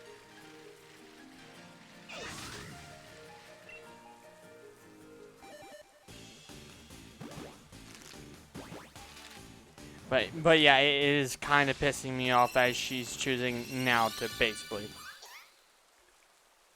like, Okay, Croc, here we go. I'll do what I can. I did just listen to it, so I'll do what I can. So. Oh. So.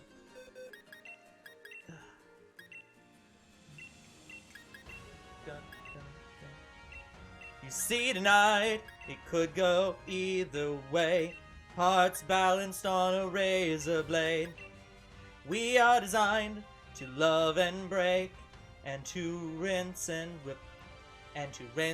repeat it all again.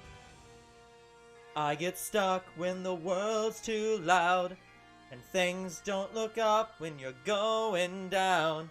I know your arms are reaching out from somewhere beyond the clouds. You make me feel Like my troubled heart is a million miles away. You make me feel like I'm drunk on stars and we're dancing out in the space. Okay. Dancing out in space. Celestial.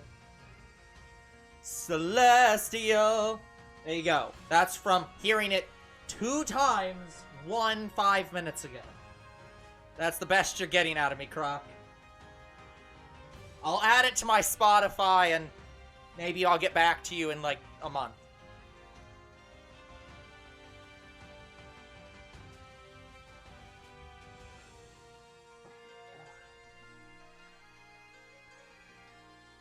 I actually do need to add that to my Spotify though, like completely seriously. So I'm gonna do my best to not accidentally play Spotify while adding Ed Sheeran and Celestial.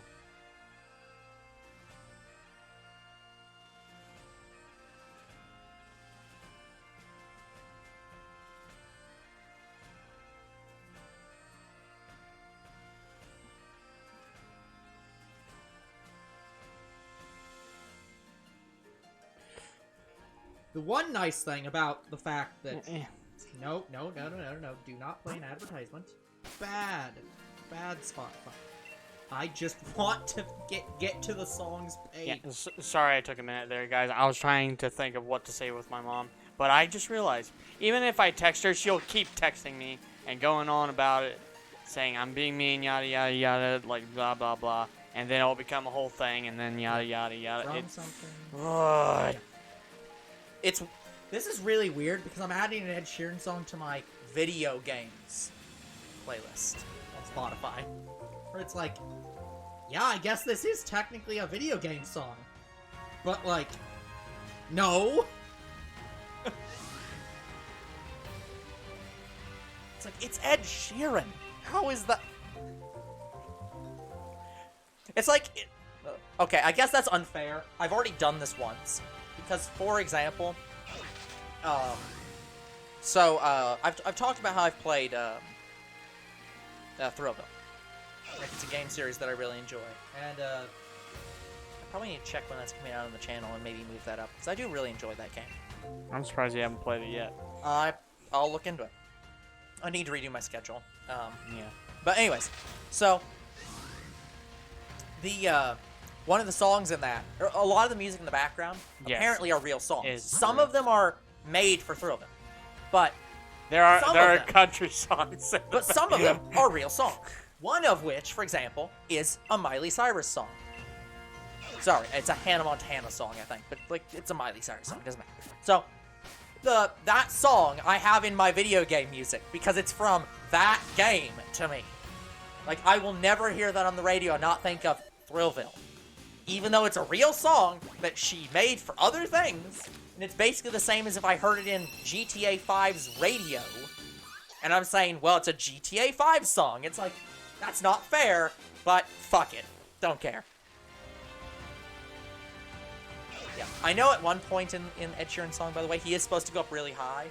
Like, 1,000,000 miles away.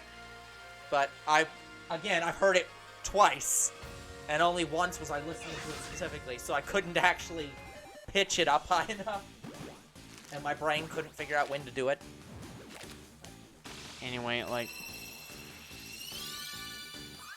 one of the issues with my mom is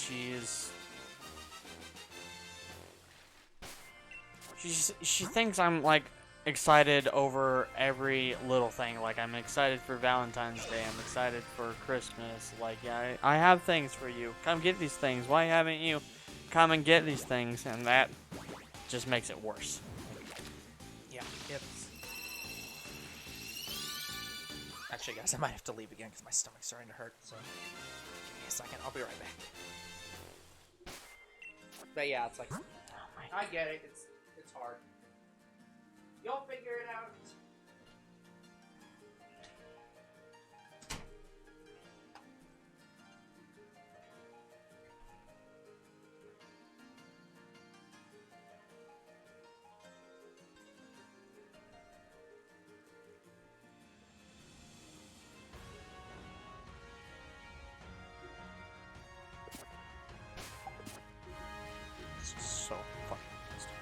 I'm sorry, guys. Like, my mom just pretty much ruined my day. Like, I'm not happy.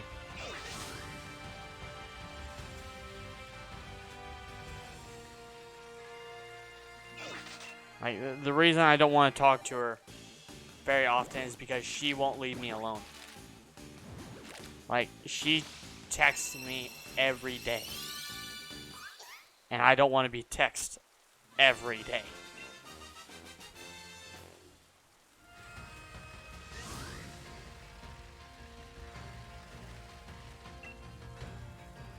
I don't know. I think it's other problems too. Like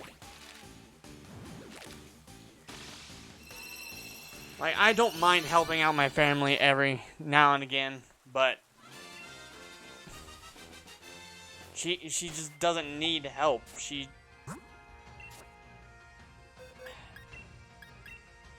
Well, she does need help, but not what I'm trying to say.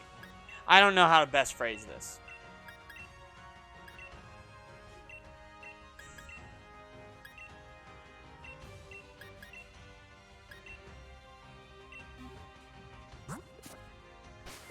Like, I'm fine with, like, texting people, like, once a month. Or, like, it doesn't have to be every day. Because no one wants to be bothered every single day. Unless you have, like, something planned. Like, for instance, like, I have my mobile thing I do. And I have multiplayer games. So I will text my friends every week because we have something planned every week. Like, that kind of texting every week, I'm fine with. But what I'm not fine with is every day when you don't... I don't know how best to describe it, guys. Like, just... My mom is to the point where she won't leave me alone. And she's at the point where I can't really make conversation with her at all. Like... Because she's just not all there. It sounds like I'm being mean to my mom. I might be being mean, but I'm just being bluntly honest. Like, it's hard to see my mom in the situation she's in right now. Like, for those who don't know, like, my mom destroyed herself with using drugs and stuff like that. And it's pretty much beyond the point of healing. Like, she's not a vegetable, but if a doctor called me one day out of the blue and said she was, it wouldn't surprise me. Like, that's how destroyed her life is. And it's just very, very hard to interact with her when she could be doing something that I don't agree with. I think she's just someone that I don't want to interact with. I think that's my issue with my mom. And that is so hard for me to say. Because it's my mom and I love her. I just don't know what to do, guys. I really don't.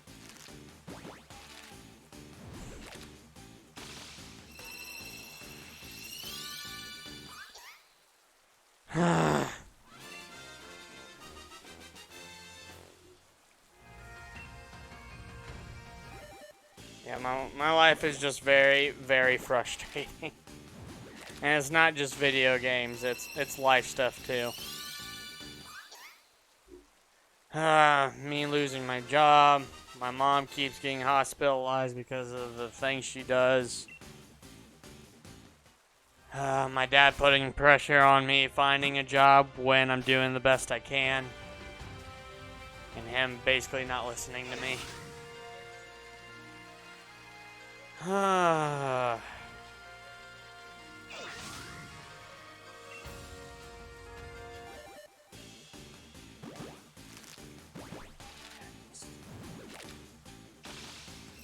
don't know what to do, guys. I really don't.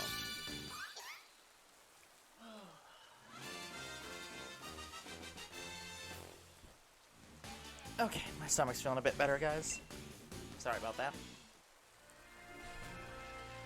Anyway, I think I've discovered what my problem is with my mom. Yeah. I basically said that she is someone I just don't want to interact with anymore. Yeah, which, that's a... You have to... It's very hard for me to say that. Yeah, it's like... It's not... And I can't tell her that. Yeah.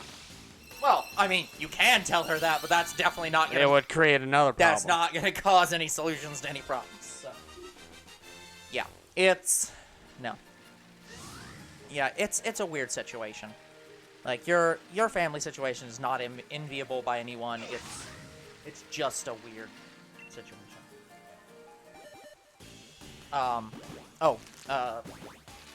Getting off that topic for a bit. What is your Thursday looking like? Booked. Can't. Anyway. I was trying to figure out... So I think I'm going to take off after noon on Thursday, because I'm going to be going and visiting family with my mother. I was going to just take off at 3, but I figured I'd take off at noon. So I was either going to not record tomorrow and move it to Thursday, or record tomorrow and then use Thursday afternoon to edit. Yeah, so that I have extra time. Afternoon, no, I can't. That's fine. Because I have to go help my grandparents. Okay, that's fine. That just means that we'll do recording tomorrow, and then I'll not worry about if I get the editing done. But yeah, anyway, it's that my mom basically isn't all there anymore. Yeah, it's so it's very hard to interact with her. Mm-hmm. Yeah, exactly. It's the thing. It's like there's no way to. I can't blame you for the situation. Like you're in a situation where you've had a parent who was not the best caregiver to begin with. You've not lived with her in years. You haven't even visited her in years. Well, I visit her like at least every Christmas, but that's or but maybe Thanksgiving. Yeah. And she's literally in a situation where it's like she's been hospitalized and like at least 3 or 4 times, maybe more. Yeah, and it's like it's one of those people where it's like she could die at any time, and you wouldn't be surprised in any way whatsoever. I was just kind of talking about yeah, that. Where it's just like, hello, Finn. How goes the circles? Well, the circling is going fine. The conversations we're having, not so much. Yeah, we've had it rough. we're talking about family stuff because no one was around and we got into talking about it. Yeah, all that to say, it's like it's not a situation that I know that you saying that you sitting back and saying like she's not a person I want to ever interact with. It's like that's not something you're taking lightly. It's not something that you want to say, but it's a natural reaction to this person is not a positive influence on my life and is never going to be a positive influence on my life no matter how much I do. It's never going to improve her situation. And I get it. And she was kind of saying you didn't have to yell at me. And it's like, no, I kind of do just to get it in your head. Yeah, it's one of those things where it's like, I'm not yelling because I want to. I'm yelling because when I don't yell, you don't listen. Like, guys, I have told her nicely that I am busy at these hours and I cannot text or call or anything. It's a reasonable request to say, hey, after 8 p.m., I am not available to call or text. Or I'm not available to call, and if you text me, I will not respond for several hours. And that's to everyone who knows me that I just can't. It's not even to her. It's to literally every person. And I've told her that. I am not available. Messaging me and calling me means that you are understanding I might not get back to you for hours. Like, Finn would not invite me to a game right now. But despite the fact that he is currently playing Vermintide. Or the other one. But yeah, it's she is very hard to deal with because it's like everything I've told her, everything I've talked to her, I guess it just apparently doesn't mean anything. Yeah, even Croc will not message you during these hours, and he'd probably be fine to do so. At You- least like- Croc says, I will text you after you stream. Yeah, it's like, and even if, 'Cause- and the thing is, even if Croc texted you, it probably wouldn't even be that big of a deal. You'd see it and just be like, oh, okay, and just respond later. But it's like, but even still, it's like, even he recognizes just, no, they're busy. I'm not going to message them until afterwards, or I'll jump in and chat and talk with them in chat. It's like this is not a hard thing. But yeah, Having boundaries is a perfectly normal thing. It's just like, but yeah, our streaming content and stuff like that, I used to have my mom be subscribed to like my original channel. That has since stopped. Yeah. Until, guys, recently, I found out that my mom followed us on TikTok. Yeah. And I can only, like, I've never given that information to my mom. So the only way I figured out how she got it was through younger sis. Yeah. Because, like, well, I didn't give any information out to my mom about my TikTok or anything. So I was like, yep, younger sis. Yeah. So. it's, yeah. And this kind of family drama is always just going to happen. It's just, when things happen in families, Like- lines are drawn, people choose sides. But, like, There's nothing that can be done, just it happens. I'm not mad that she followed us. I'm worried she followed us because Yeah. I don't want her to text my real name in chat, and if she does that, I have to ban her. Yep. It's just a hard, fast rule. It's just like, if that happens, you are banned. Like, guys, that's my worry. And then she's gonna text me saying, "Why'd you ban me?" Yeah. It's like, So it's this is one of the reasons why we don't really have family. We don't want family to follow us generally, because it's just like, that's a lot of people. Here's the thing about family. There are two kinds of families. You either have family who listens to you, understands what you're saying, and says, yes, I understand. I will work with you on this thing. In this case, for the channel, they'd be like, oh, yeah, I completely understand that you have these rules and you don't say your names, and, like, yeah, I probably will never watch your videos, and if I do, I probably will never comment. But if I do comment, I will not use your names. I will respond appropriately. We have one chat member who we've pointed out who is our cousin. She has showed up before.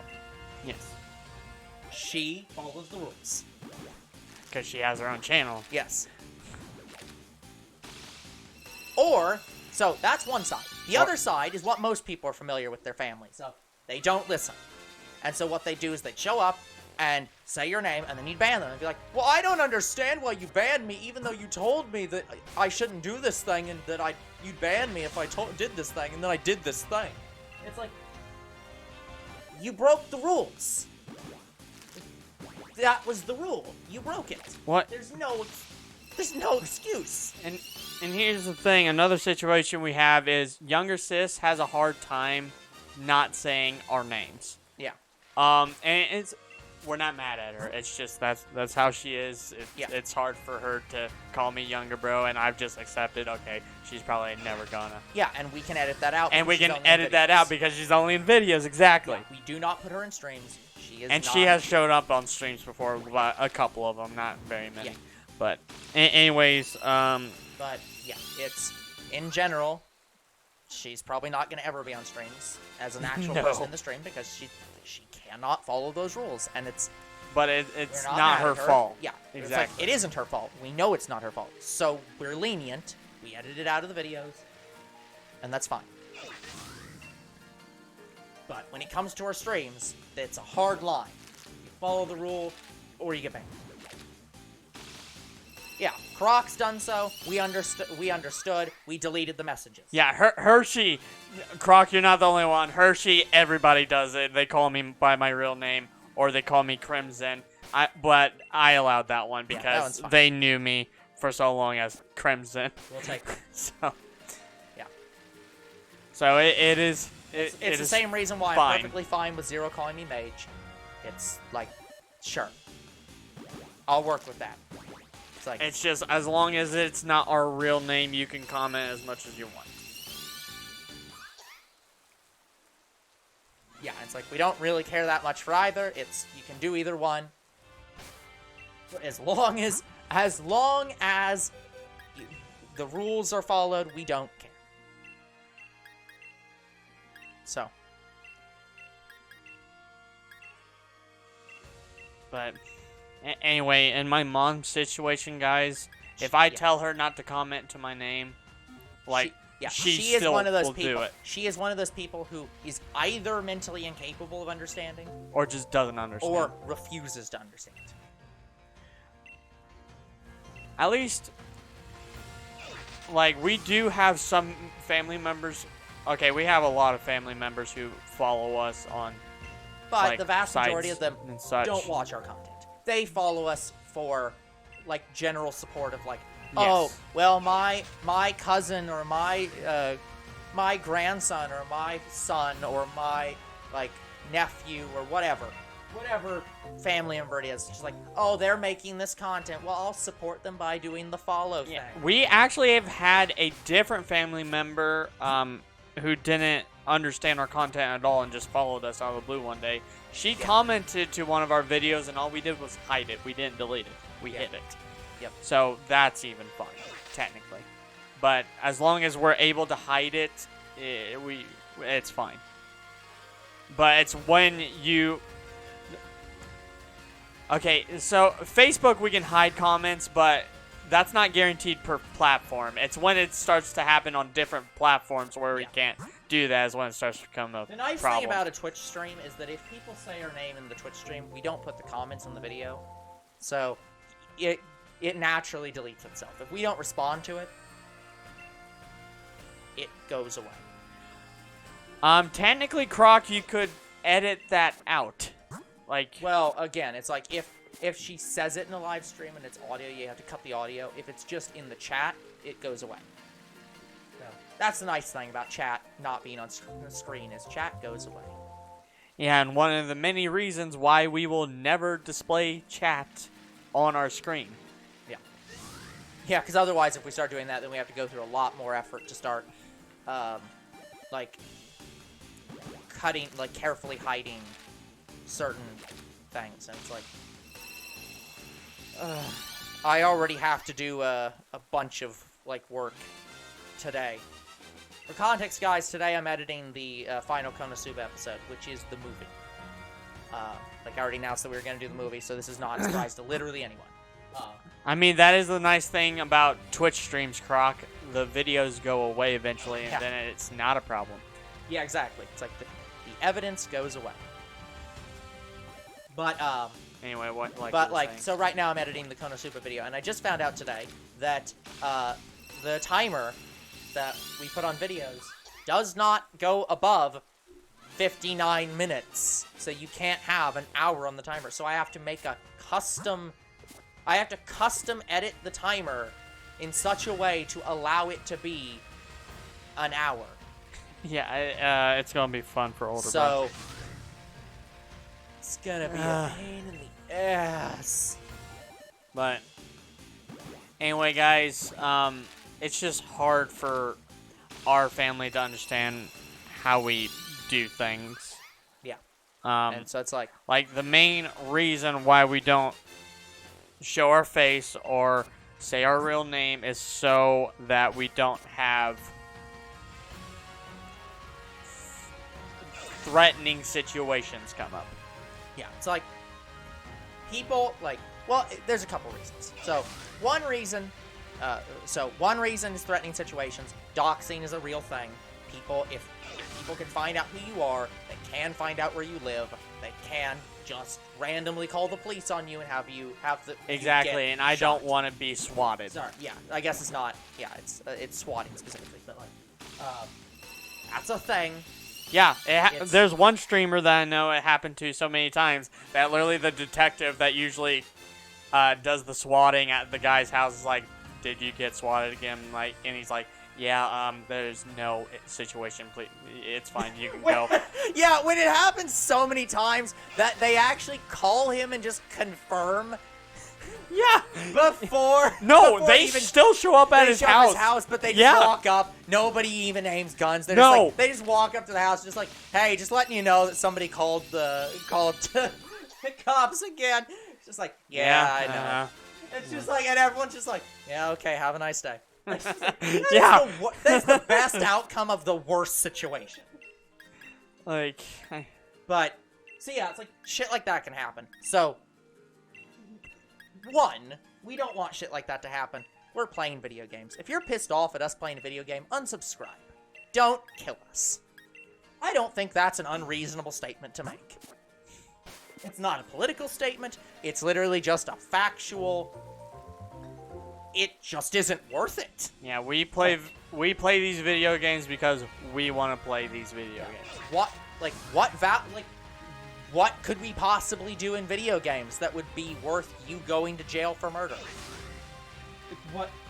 What opinion could we hold that'd be worth that? So, A, we don't want stuff like that to happen. B, we have real jobs. Well, we had real jobs when we started this. Younger bro Well, currently does not, but at some point he will have a real job, and I have a real job. Yes, and And we say a lot of things that we don't always mean on here, that we say as jokes. And we make jokes about things that some people might consider inappropriate. So, there is no reason that ever needs to get back to my boss. For example, I had somebody this last week. oh, I think I saw that video, Croc. It was terrible. Yeah, that's... Well, not video, or at least saw it on the news. You've heard about it. Yes. Yeah. But yeah, so it's like at work the other day, one of my coworkers actually asked what our channel was, and I was like, nope, I'm not giving that shit out. Hell no. So it's like, I keep my work life and personal life separate. You ain't finding that out unless you randomly stumble on it, and at that point, you're not gonna know it's me. Yeah, guys. Hell no. The only people I give, that I give our channel name out and stuff are the people I plan to play video games with. Yeah. Like, if you are not playing video games with us, watching anime with us, or are dating us, you are probably not finding out who we are. Just pretty much bar none. Or are related to us by virtue of living in our house. Yeah, like, I have to know you for literal years for me to tell you who I am. Yeah. Like, Shadow Dash is probably one of those people that I'm like, yeah, I played with you enough. I've known you for years. I could show you my face. Yeah. Because he showed me his face. I'm like, he trusts me enough to show me his. I can show him mine. So, I haven't met Shadow Dash face-to-face yet, from my point of view. Yeah. So, he hasn't seen my face, but I've seen his. Yeah. And I didn't even know, but apparently Shadow Dash is much older than both of us. Yeah. He's like 10 years older than us. Okay. Not a problem. He does not sound it. He sounds like he's in his 20s. So, But Shadow Dash, we love you. yeah, And absolutely. we plan to do more content with you. But yeah, that absolutely does suck, Croc. So, yeah, that's another reason. And the third reason is, and this is more of a lore reason, who the fuck cares? Just as a third thing, just who actually cares? Does it matter who older bro and younger bro are? Does it matter what our identities are? No. We are two random Goombas that play video games because we got our asses kicked by Mario, and Bowser decided, you know what? You're gonna go make money any means necessary. What more lore do you need than that? Why does it matter? I thought Bowser just straight kicked us out of the Yep. army. Like, we're not even connected to him anymore. Mixed. There's I some don't know about there's- King Goomba, which is father. There's confusing lore there. We have not clarified that, and I haven't written better lore yet. So, What more do you need to know than that? We haven't even played all the Paper Mario games. Nope. Yet to find out more. It's almost like we're pissed off at Mario, so we don't actually play his games. That is accidental, by the way, guys. We do actually like Mario games and do want to play more of them, but we just keep not playing them. Yeah, despite our whole channel being branded around it. To be fair, at this point, it's also hybrid. It's kind of hybrid branded because I do have plans to add Bug Fables like stuff in there, but I haven't really done that yet, so it's kind of not. Like, even are done. you wanting like Bug Fables to be like in the same universe as Paper Mario? Yeah. And it's just on another Yeah, island. one of the emotes that I do have written down, the angry emote I don't think, yeah, I didn't actually put this in. The angry emote I want to do is V, being angry. Yes! So I yeah, support that. I want that. I absolutely consider them to be in the same franchise, the same universe. See, okay, I need to take a photo of that. Because he's in disbelief. Yeah. Anybody Sorry, talks when- trash, send when- that. I don't know if this is something that I need to hang on a wall. I don't know if this is something I need to hang on the wall or I need to Lore submit to on Croc's therapist. carrying the controller. Who says we carry it? Yeah. So, okay. So to answer your question, Finn, the current lore is that the controller's on the floor and we're jumping on it. Exception for younger bro. That's BS. But yeah. Anyways, the thing I was gonna say was Anyway. I don't know if this lore or this statement by Croc is something that I need to hang on my wall or I need to show to Croc's therapist. It's like it could go either way sometimes. You know what you did. What did it's I brutal. do? Like, is this still in relation to your brother? Like, To be fair, Croc, we did not understand the level at which that pissed him off when that happened. So, plus, you're talking to the guy who has invited you to his house twice now, and one of them I gave you Pokemon cards. Bullshit. I bribed you with cards. Why are you not universally supporting me? Yeah, like older bro was supposed to get those extra decent pulls, Not better. and I gave it to you. You can make inappropriate jokes. Yes, I do make inappropriate jokes sometimes. Oh no, I'm a human being. Yeah. To be fair, But like, yeah, younger bro. I actually am does one of very the few nicest inappropriate people in the entire world. Like, jokes. One of the wasn't. I'm at least nicer than I'm most trying to think of one of the people. last inappropriate, like, really inappropriate jokes that we've made to Croc, especially me. I think the last, somewhat inappropriate joke is I think me joking about Anna getting with Croc, and that was like years ago. So like I can't even remember when I last made that. Yeah, joke. the only It was last when Anna was here. It's like. But yeah. what? But I literally don't know how I could not be a kind person. Well, he's just saying that there's some instances where he's felt that you weren't being very kind, which I think is a fair point. Everyone has moments when they say things that people are upset about, or they upset people. But or here's make the someone thing, I sad. don't know that you're upset about it unless you tell me, then I will stop. Oh, I'm sorry to hear that, Croc. See, the inappropriate joke would be saying this is a lover's spat. The appropriate thing to do is to ask, what happened? Yeah, I have zero clue to why anyone thinks I am not a kind person. I'm sure Croc will let you know in the moment. I'm sorry to hear that, Croc.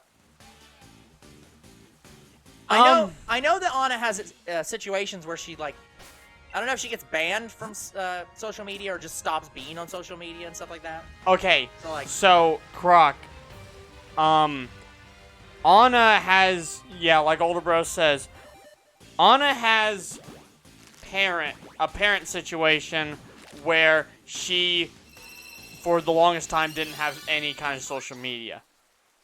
So I am also wondering if it's her mom, kicked her off of social media again. I don't know. Yeah. It could be something like that. But yeah, Croc, always feel like you can tell us if we're being mean. Most of the time we're joking, but we'll apologize.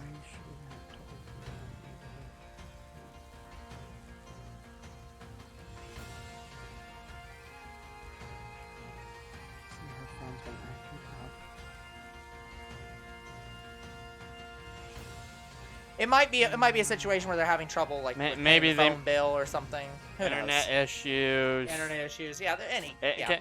Who knows? But I also Look, know. as long as she's not like Void, where it's like she might be dead. But I also kind of know her boyfriend. Yeah.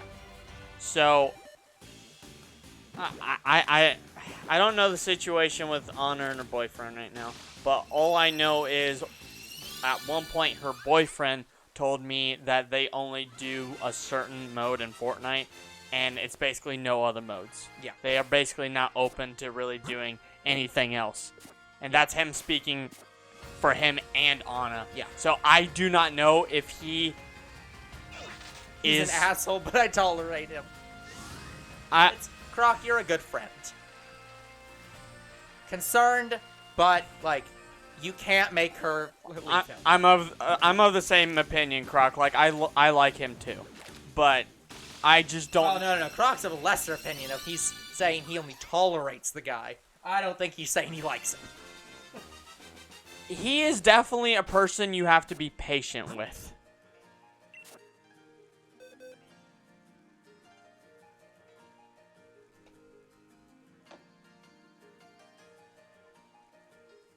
Yeah, I don't know the situation with his. Hey, Croc. I don't know the situation with his name, so I don't know if it's Yeah, fine. I forgot I can delete just a message and not like. Yeah. Okay. So anyway, he is definitely a person you have to be patient with. He's very, very sarcastic. Like, Yeah. I thought he was always sarcastic. Yeah. He's that guy And who's all- like, oh wow, He- thank you so much. He is sarcastic and very blunt. Yeah. Yeah. Okay. He's not Suki.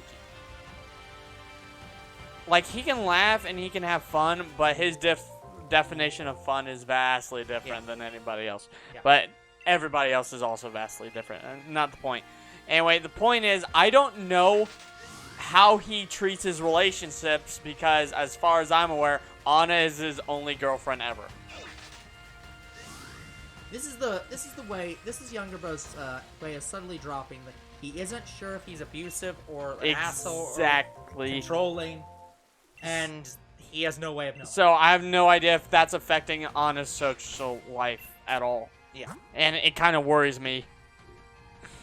So. Because I want to eventually play games with Anna, but if he's preventing her from doing so, that makes me worried for Anna. Yeah.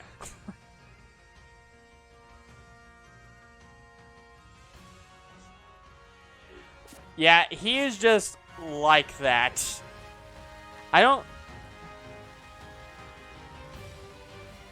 Well, it's fine, Croc. It's like, well, I have invited her, Croc. yeah. But... It's like, I don't feel like we should try to force the issue. It's just like if But the problem is... she's a big fan of Genshin Impact. Okay, well, whenever we play Genshin Impact, we'll let her know. The other thing is, it seems like they don't want to do anything without the other. Yeah. So if I invite Anna, I have to invite her boyfriend as well, which I'm fine with. But again, I can't really do that. Like, say if I invited her to Fortnite, Yeah. that's when it starts being a problem where they only do one specific mode and don't want to try new things and yada yada. But I sort of understand that with Fortnite because... Yeah, Mr. I don't do anything but non-build modes. Because build mode is just not fun. Yeah. And they agree with that. They agree Yeah. with anything that is build is not fun. Yeah. So they're doing, like, I don't know if it's only like sandbox or only creative, but they won't even do the thing I want to do, which is the battle royale. Yeah. So if I invite them to Fortnite, I have to do a whole season where it's just the sandbox. Now is creative which mode... I'm fine with doing. Now is creative mode actually like a competitive thing, or is it literally just building things? Okay, build mode is... Yeah, I know what build mode is, but like I'm saying just creative specifically. So creative, you can do pretty much anything you want. You can have building, like... Oh, it's literally just you customize the rules, basically. Yes. Okay. And there is technically a hub world for creative. Like, you can do... I think there's a death run for creative, prop hunt, and I really want to do prop hunt. Like, stuff like that. Yeah. They play other people's maps. Build their own maps. But, yeah, see... So they don't even want to try the Battle Royale, which is the thing I'm interested in. Yeah. Because... build list. It's basically build list classic. But, again, for Fortnite, I don't hate them for choosing only creative, because Fortnite can be very frustrating. Because, guys, I've actually been on the Fortnite train for a while now. So I've pretty much been playing Fortnite almost every day, with some breaks here and there, because I needed a break from fucking Fortnite. Yeah, I don't know how people do it, but people somehow can kill you with one shot. Yeah. And you may think... 360 no-scope. No. Like, for sniper rifles, I could understand. Yeah. But I'm getting one-tapped with shotguns. Pistols. Shotguns. Yeah. And then maybe you can have an argument with shotguns. Like, okay, shotguns is a very powerful weapon. The other day, I got one shot with an assault rifle. Assault rifles only chip away health. Yeah. I was dead in one hit. It wasn't a sniper rifle. It wasn't a shotgun. It was a SCAR. And a SCAR is a regular assault rifle and probably one of the best in the game. Yeah. But it shouldn't more slice away your shield and then slice away your health with one shot. And I don't understand how people are doing it. The only thing I can assume is either it's cheating or Fortnite has a thing called augments. And it's a type of augment where the first shot has a chance of doing, I don't know, super instant kill or near instant kill. Yeah. But those only activate after a certain time of playing the game. Yeah. When I got shot with this rifle, you couldn't even activate an augment yet because it takes a while for them to activate. So when I got one shot, augments weren't even a thing yet in the round. Yeah. It's ridiculous. They have an ability that allows you to do double damage when you hit your first assault rifle hit. But here's the thing, Croc. It's not just assault rifles. It's shotguns. And one time, it was a pistol. But the pistol at least hit me with 3 shots. Yeah. At least it wasn't a one shot. It's believable. And... oh my god. I guess what I'm really hating about it is it's not... To me, it's like, if you're going to do stuff like that, you need to add even more shield, and they do. You technically have a 50 shield, a free 50 shield, already equipped when you're jumping down. Yeah. And when you get more shield, that's 150 shield right there. Yeah. But it even rips through that. So, if I'm going to be honest, if you want to have shield, you need at least over 300 shield if you want to add a one-shot mechanic. Because otherwise, you're just going to piss people off. Yeah. Because I just don't think augment... All I can think of now is the, Maple. Just, Hydra! And you're dead. Anyway, what I'm really trying to say about it is, like...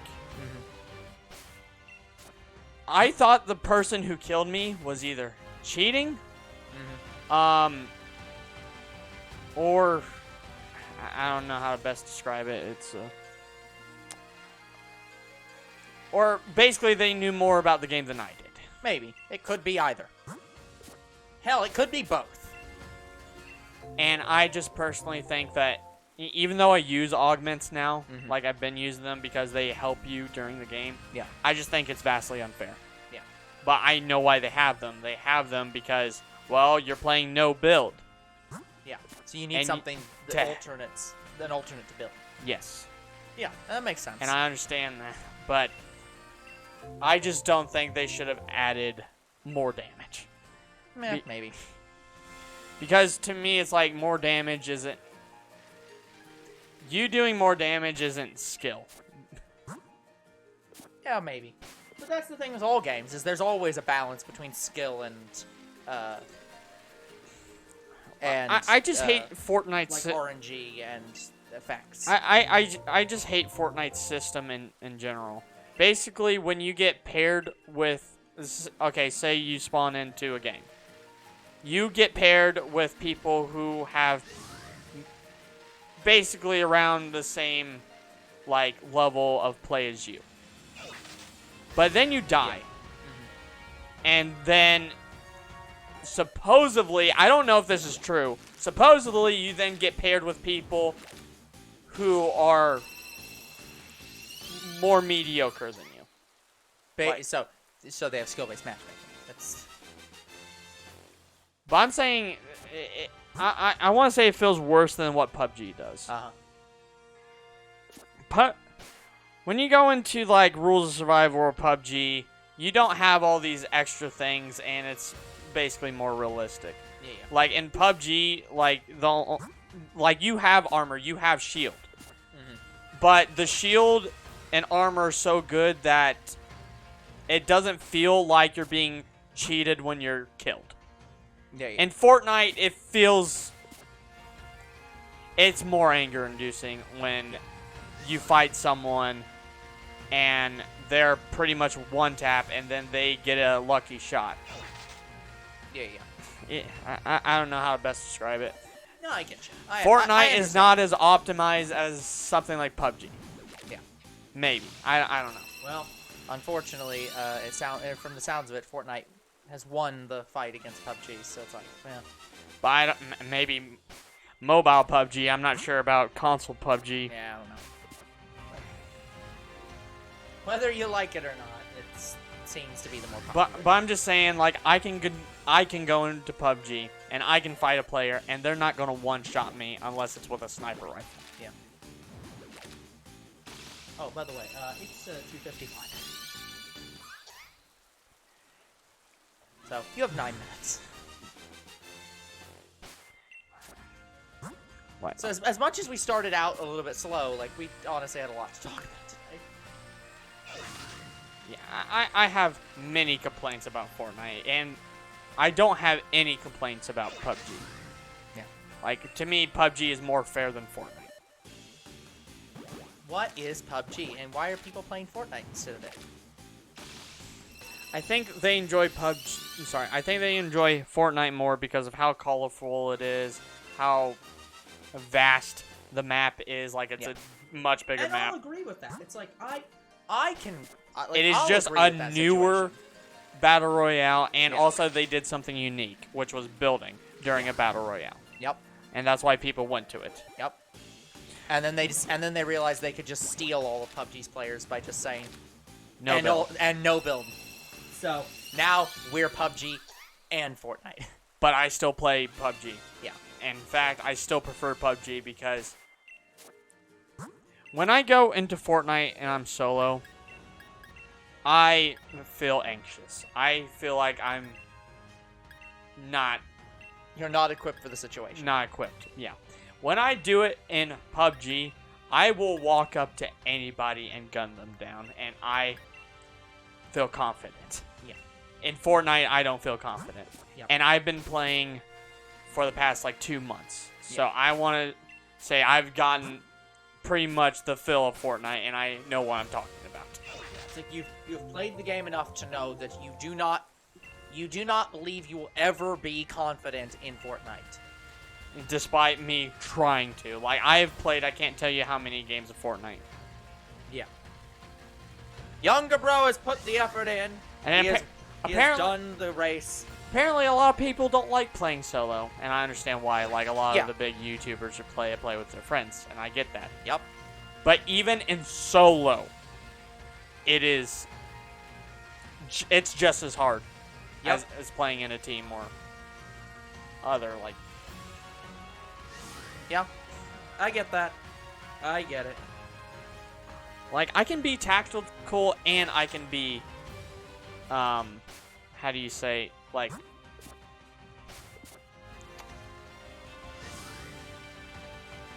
rush you. Like, Yeah. I can be tactical and non-tactical. Yeah. And I can play either way. But when you play solo in Fortnite, you are always tactical. Yeah. And I don't find that enjoyable. Aggressive? Yes, aggressive. Yes, playing aggressive. Yes, that is it's- the right word for it. Yes, younger sis plays aggressively. Yeah. And guys, it's very hard to play with younger sis because she's always worried about me getting more kills than her, and I've stopped caring about getting kills. I just want to win. Like that's my main objective. And you know what she does? Mm-hmm. She keeps running ahead of me. She won't stay with me, and she has at a lot of points been killed by another team because she was rushing them. Yeah. Because she was rushing them and she wouldn't stay with me. Yeah. Stick to the plan, soldier. Like, what?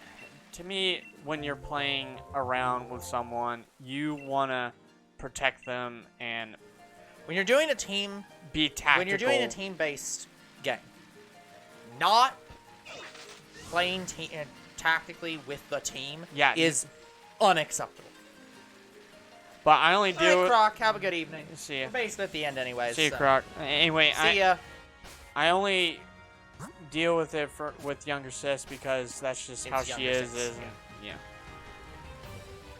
But yeah, it's like that just fundamentally. It's like and I've had like as I've said in the past, I've had conversations with younger bro and I've had conversations with friends about like differing definitions of what I consider like teammate or like team-based stuff in games. Like for example, like when we played Minecraft together, I'm like, yeah, I primarily don't enjoy doing the combat. So I'll do some like I'll help out in some fights, probably a lot range, but generally I'm doing the building and stuff. And there are definitely friends that I've seen are the exact opposite, where they're like, I don't want to do any building, I want to do all the fighting. And so it's like, that's the kind of thing you just have to, when you're playing a team-based game, you need to figure out where everyone's strengths are, what they want to do, and stick to that. Yeah, guys, Figure out where you're going. I found out the hard way with that when me and older bro played Minecraft, and he got very pissed off at me. Yeah. And I understand why. And to be clear, I got very pissed off, but I realized why I was getting very pissed off, because I wasn't clear on that. Once I made that clear, the problem went away, because I just didn't realize that I had not relayed that clear. Yeah. Which is also why I had to tell other friends that, because I realized, oh, I haven't properly explained this, and I now that I understand that, I can solve the problem. But anyway, we should be fine to play the next Minecraft mod because we beat Minecraft and it wasn't an issue after that. So I think we'll be fine. Yeah, it was just a thing where I did not understand this. And I I didn't realize, really either. Yeah, I was like, oh, I didn't realize I'm not communicating that, hey, in this team-based thing, this is the role that I want to play as the team, as part of the team. Yeah. Are you fine with that? Yeah, some of the worst team things I've seen in games is in Dragon Ball Legends. It is the worst I've ever seen. Yeah. So right now they kind of changed how their raids on characters are. Yeah. So basically in Dragon Ball Legends you are fighting a single character with a co-op. So you have a partner. It's 2 people and it's two people against one raid boss. Okay, gotcha. That's it. So you can protect your teammate when they're being attacked. It's called a cover change. So basically, if the boss is using a strike arts card, I can cover my partner and maybe do a cool animation if they have a cover change special attack. Yeah. I have a lot of people that don't cover change me. Yeah. And I die. Now there's a way for you to revive the people that were killed in the fight. Yeah. But even if they revived me, they did the same things where they were idiots. Yeah. Like or they did it on purpose. Like Me too. Yeah, that's an important thing in game development. You can, as a quasi game developer, you can come up with the best ideas. You can sit down and say, yes, I think that this is a good way to implement this mechanic. It makes logical sense, and it does the thing the way I want it to work. But there are so many aspects to game development that can just fuck that up. You can have other mechanics that screw with your one mechanic, which means that when the two interact, they break each other. You can have players just not like a mechanic. They just don't use it because it's not fun. And so they just never use the thing, and it's completely worthless. You can have players completely not understand how a mechanic works at all.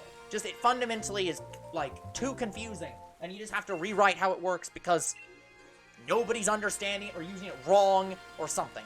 There are some mechanics that are just too weak, so you planned for it to do 5 damage, but that's not enough for it to be usable, so you have to up it to 20 damage. Yeah. Just to make it be used. I do like how the raids are now. They are much better than what they used to be. Yeah. But it won't help you when your partner won't protect you in the battle when they have to in order to win it. Yeah. So, and that's... Hey, Mr. B. Hello, Mr. B. You got here right as we're about to end. 'Cause it is now 3 hours. I'm going to go through all these eggs and then we'll be done. Okay, But, that's okay, I want to talk about this since we're on Legends. So, guys, after years, I have finally played PvP again in Legends, and I've discovered what the issue is. Mm-hmm. So, after being very, very pissed off at doing the PvP, guys, the only reason I did it was because Kefla Zenkai, the Kefla unit I've been waiting for to get a Zenkai, finally got a boost, and I had to do PvP in order to get it. Yeah. So, I did the PvP, and here's why I stopped doing PvP in Legends, and why I stopped doing PvP alone in every other game. Yeah. So, in Dragon Ball Legends, how it works is you have cards, technically. Yeah. And these cards do different things depending on the card you use. Attacking cards, fending cards, whatever. There's Melee, Kai Blast, special cards, which it can do a variety of different things. They're special. And then there's Ultimate Attack, and then Super Ultimate Attack. Well, Special Attack. Yeah. Anyways. So, the problem with the PvP is people in the fucking PvP found out a way to prevent you from doing anything. Yeah. So basically, the second I tap my melee card is the second they attack me. Yep. And even if I cover change with another character, the second I cover change, they attack me. Yeah. And then I keep doing that, but they're still attacking me. And you can't dodge, you can't defend yourself in any way. There's another mechanic called a Rising Rush, and you get it by collecting the 7 Dragon Balls that are on your arts cards. Yeah. So basically, if you tap a card, you gain a Dragon Ball. Yeah. I try using Rising Rush. The second I try to use it, they attack me. Yep. And they do this by running up to you, tapping you. Then they have just enough time to gather energy and then use their arts card. Like, they gain an arts card. Yeah. And so they keep doing that until you're dead. Yeah. And when that happened, I put down my fucking phone, and they just kept doing it until I was dead. Yep. Like, it pisses me off. Like, that kind of PvP where it's basically not regulated and they keep finding loopholes around to where they prevent you from even attacking them, that is when I'm like, no, PvP is unfair in any game. PvP is just unplayable at this point. Yeah. And, oh, that wasn't even the worst part. Mm-hmm. The worst part was one of them, only one did it to me. So, I don't know why all of them didn't. While they were attacking me, and I had one character left, they started taunting me. They would literally shake their character back and forth saying, ha ha ha ha, you can't touch me. Yeah. And that person, I fucked them over really bad. Sometimes when I play, when I played in PvP, sometimes as I'm fighting you, I can basically learn your fight style. You know what I did to him? After he taunted me, I started kicking his ass. Yeah. But he still won. Yeah. I basically got him down to his last character, and that character was well below half health. He barely won. Yep. Just like, well, sorry, you thought you were going to win this with no damage. I'm going to make you be on your knees begging when you win. Yeah, so he killed my one character by doing what I was just talking about. Then I got to using Pan. Yeah. Pan was one of the characters on my team. It's the newest, one of the newer units. Yeah. For some reason, he wasn't doing barely any damage to her. Yeah. So I used her and kicked his ass with Pan. Yep. But I still lost, and that, like, guys, that kind of thing is just, in Legends specifically, that's when it stops being fun. Like, Yep. I refuse to do PvP in Legends, but there's sometimes I am sort of forced to because I want a thing. Yeah. Like, yeah, Legends, your PvP fucking sucks. Yep. It is not optimized well, and it's because of your PvP is why I don't feel comfortable playing PvP in any other multiplayer game. Just without friends. Yeah. Fuck your shit. Anyways, that is going to be it for this episode. So like and subscribe to YouTube and Twitch. Comment your videos, we do read them. Follow on Twitch. We are at 660 encounters. And we'll see you guys in the next shiny hunt. Goodbye. Good night, everyone.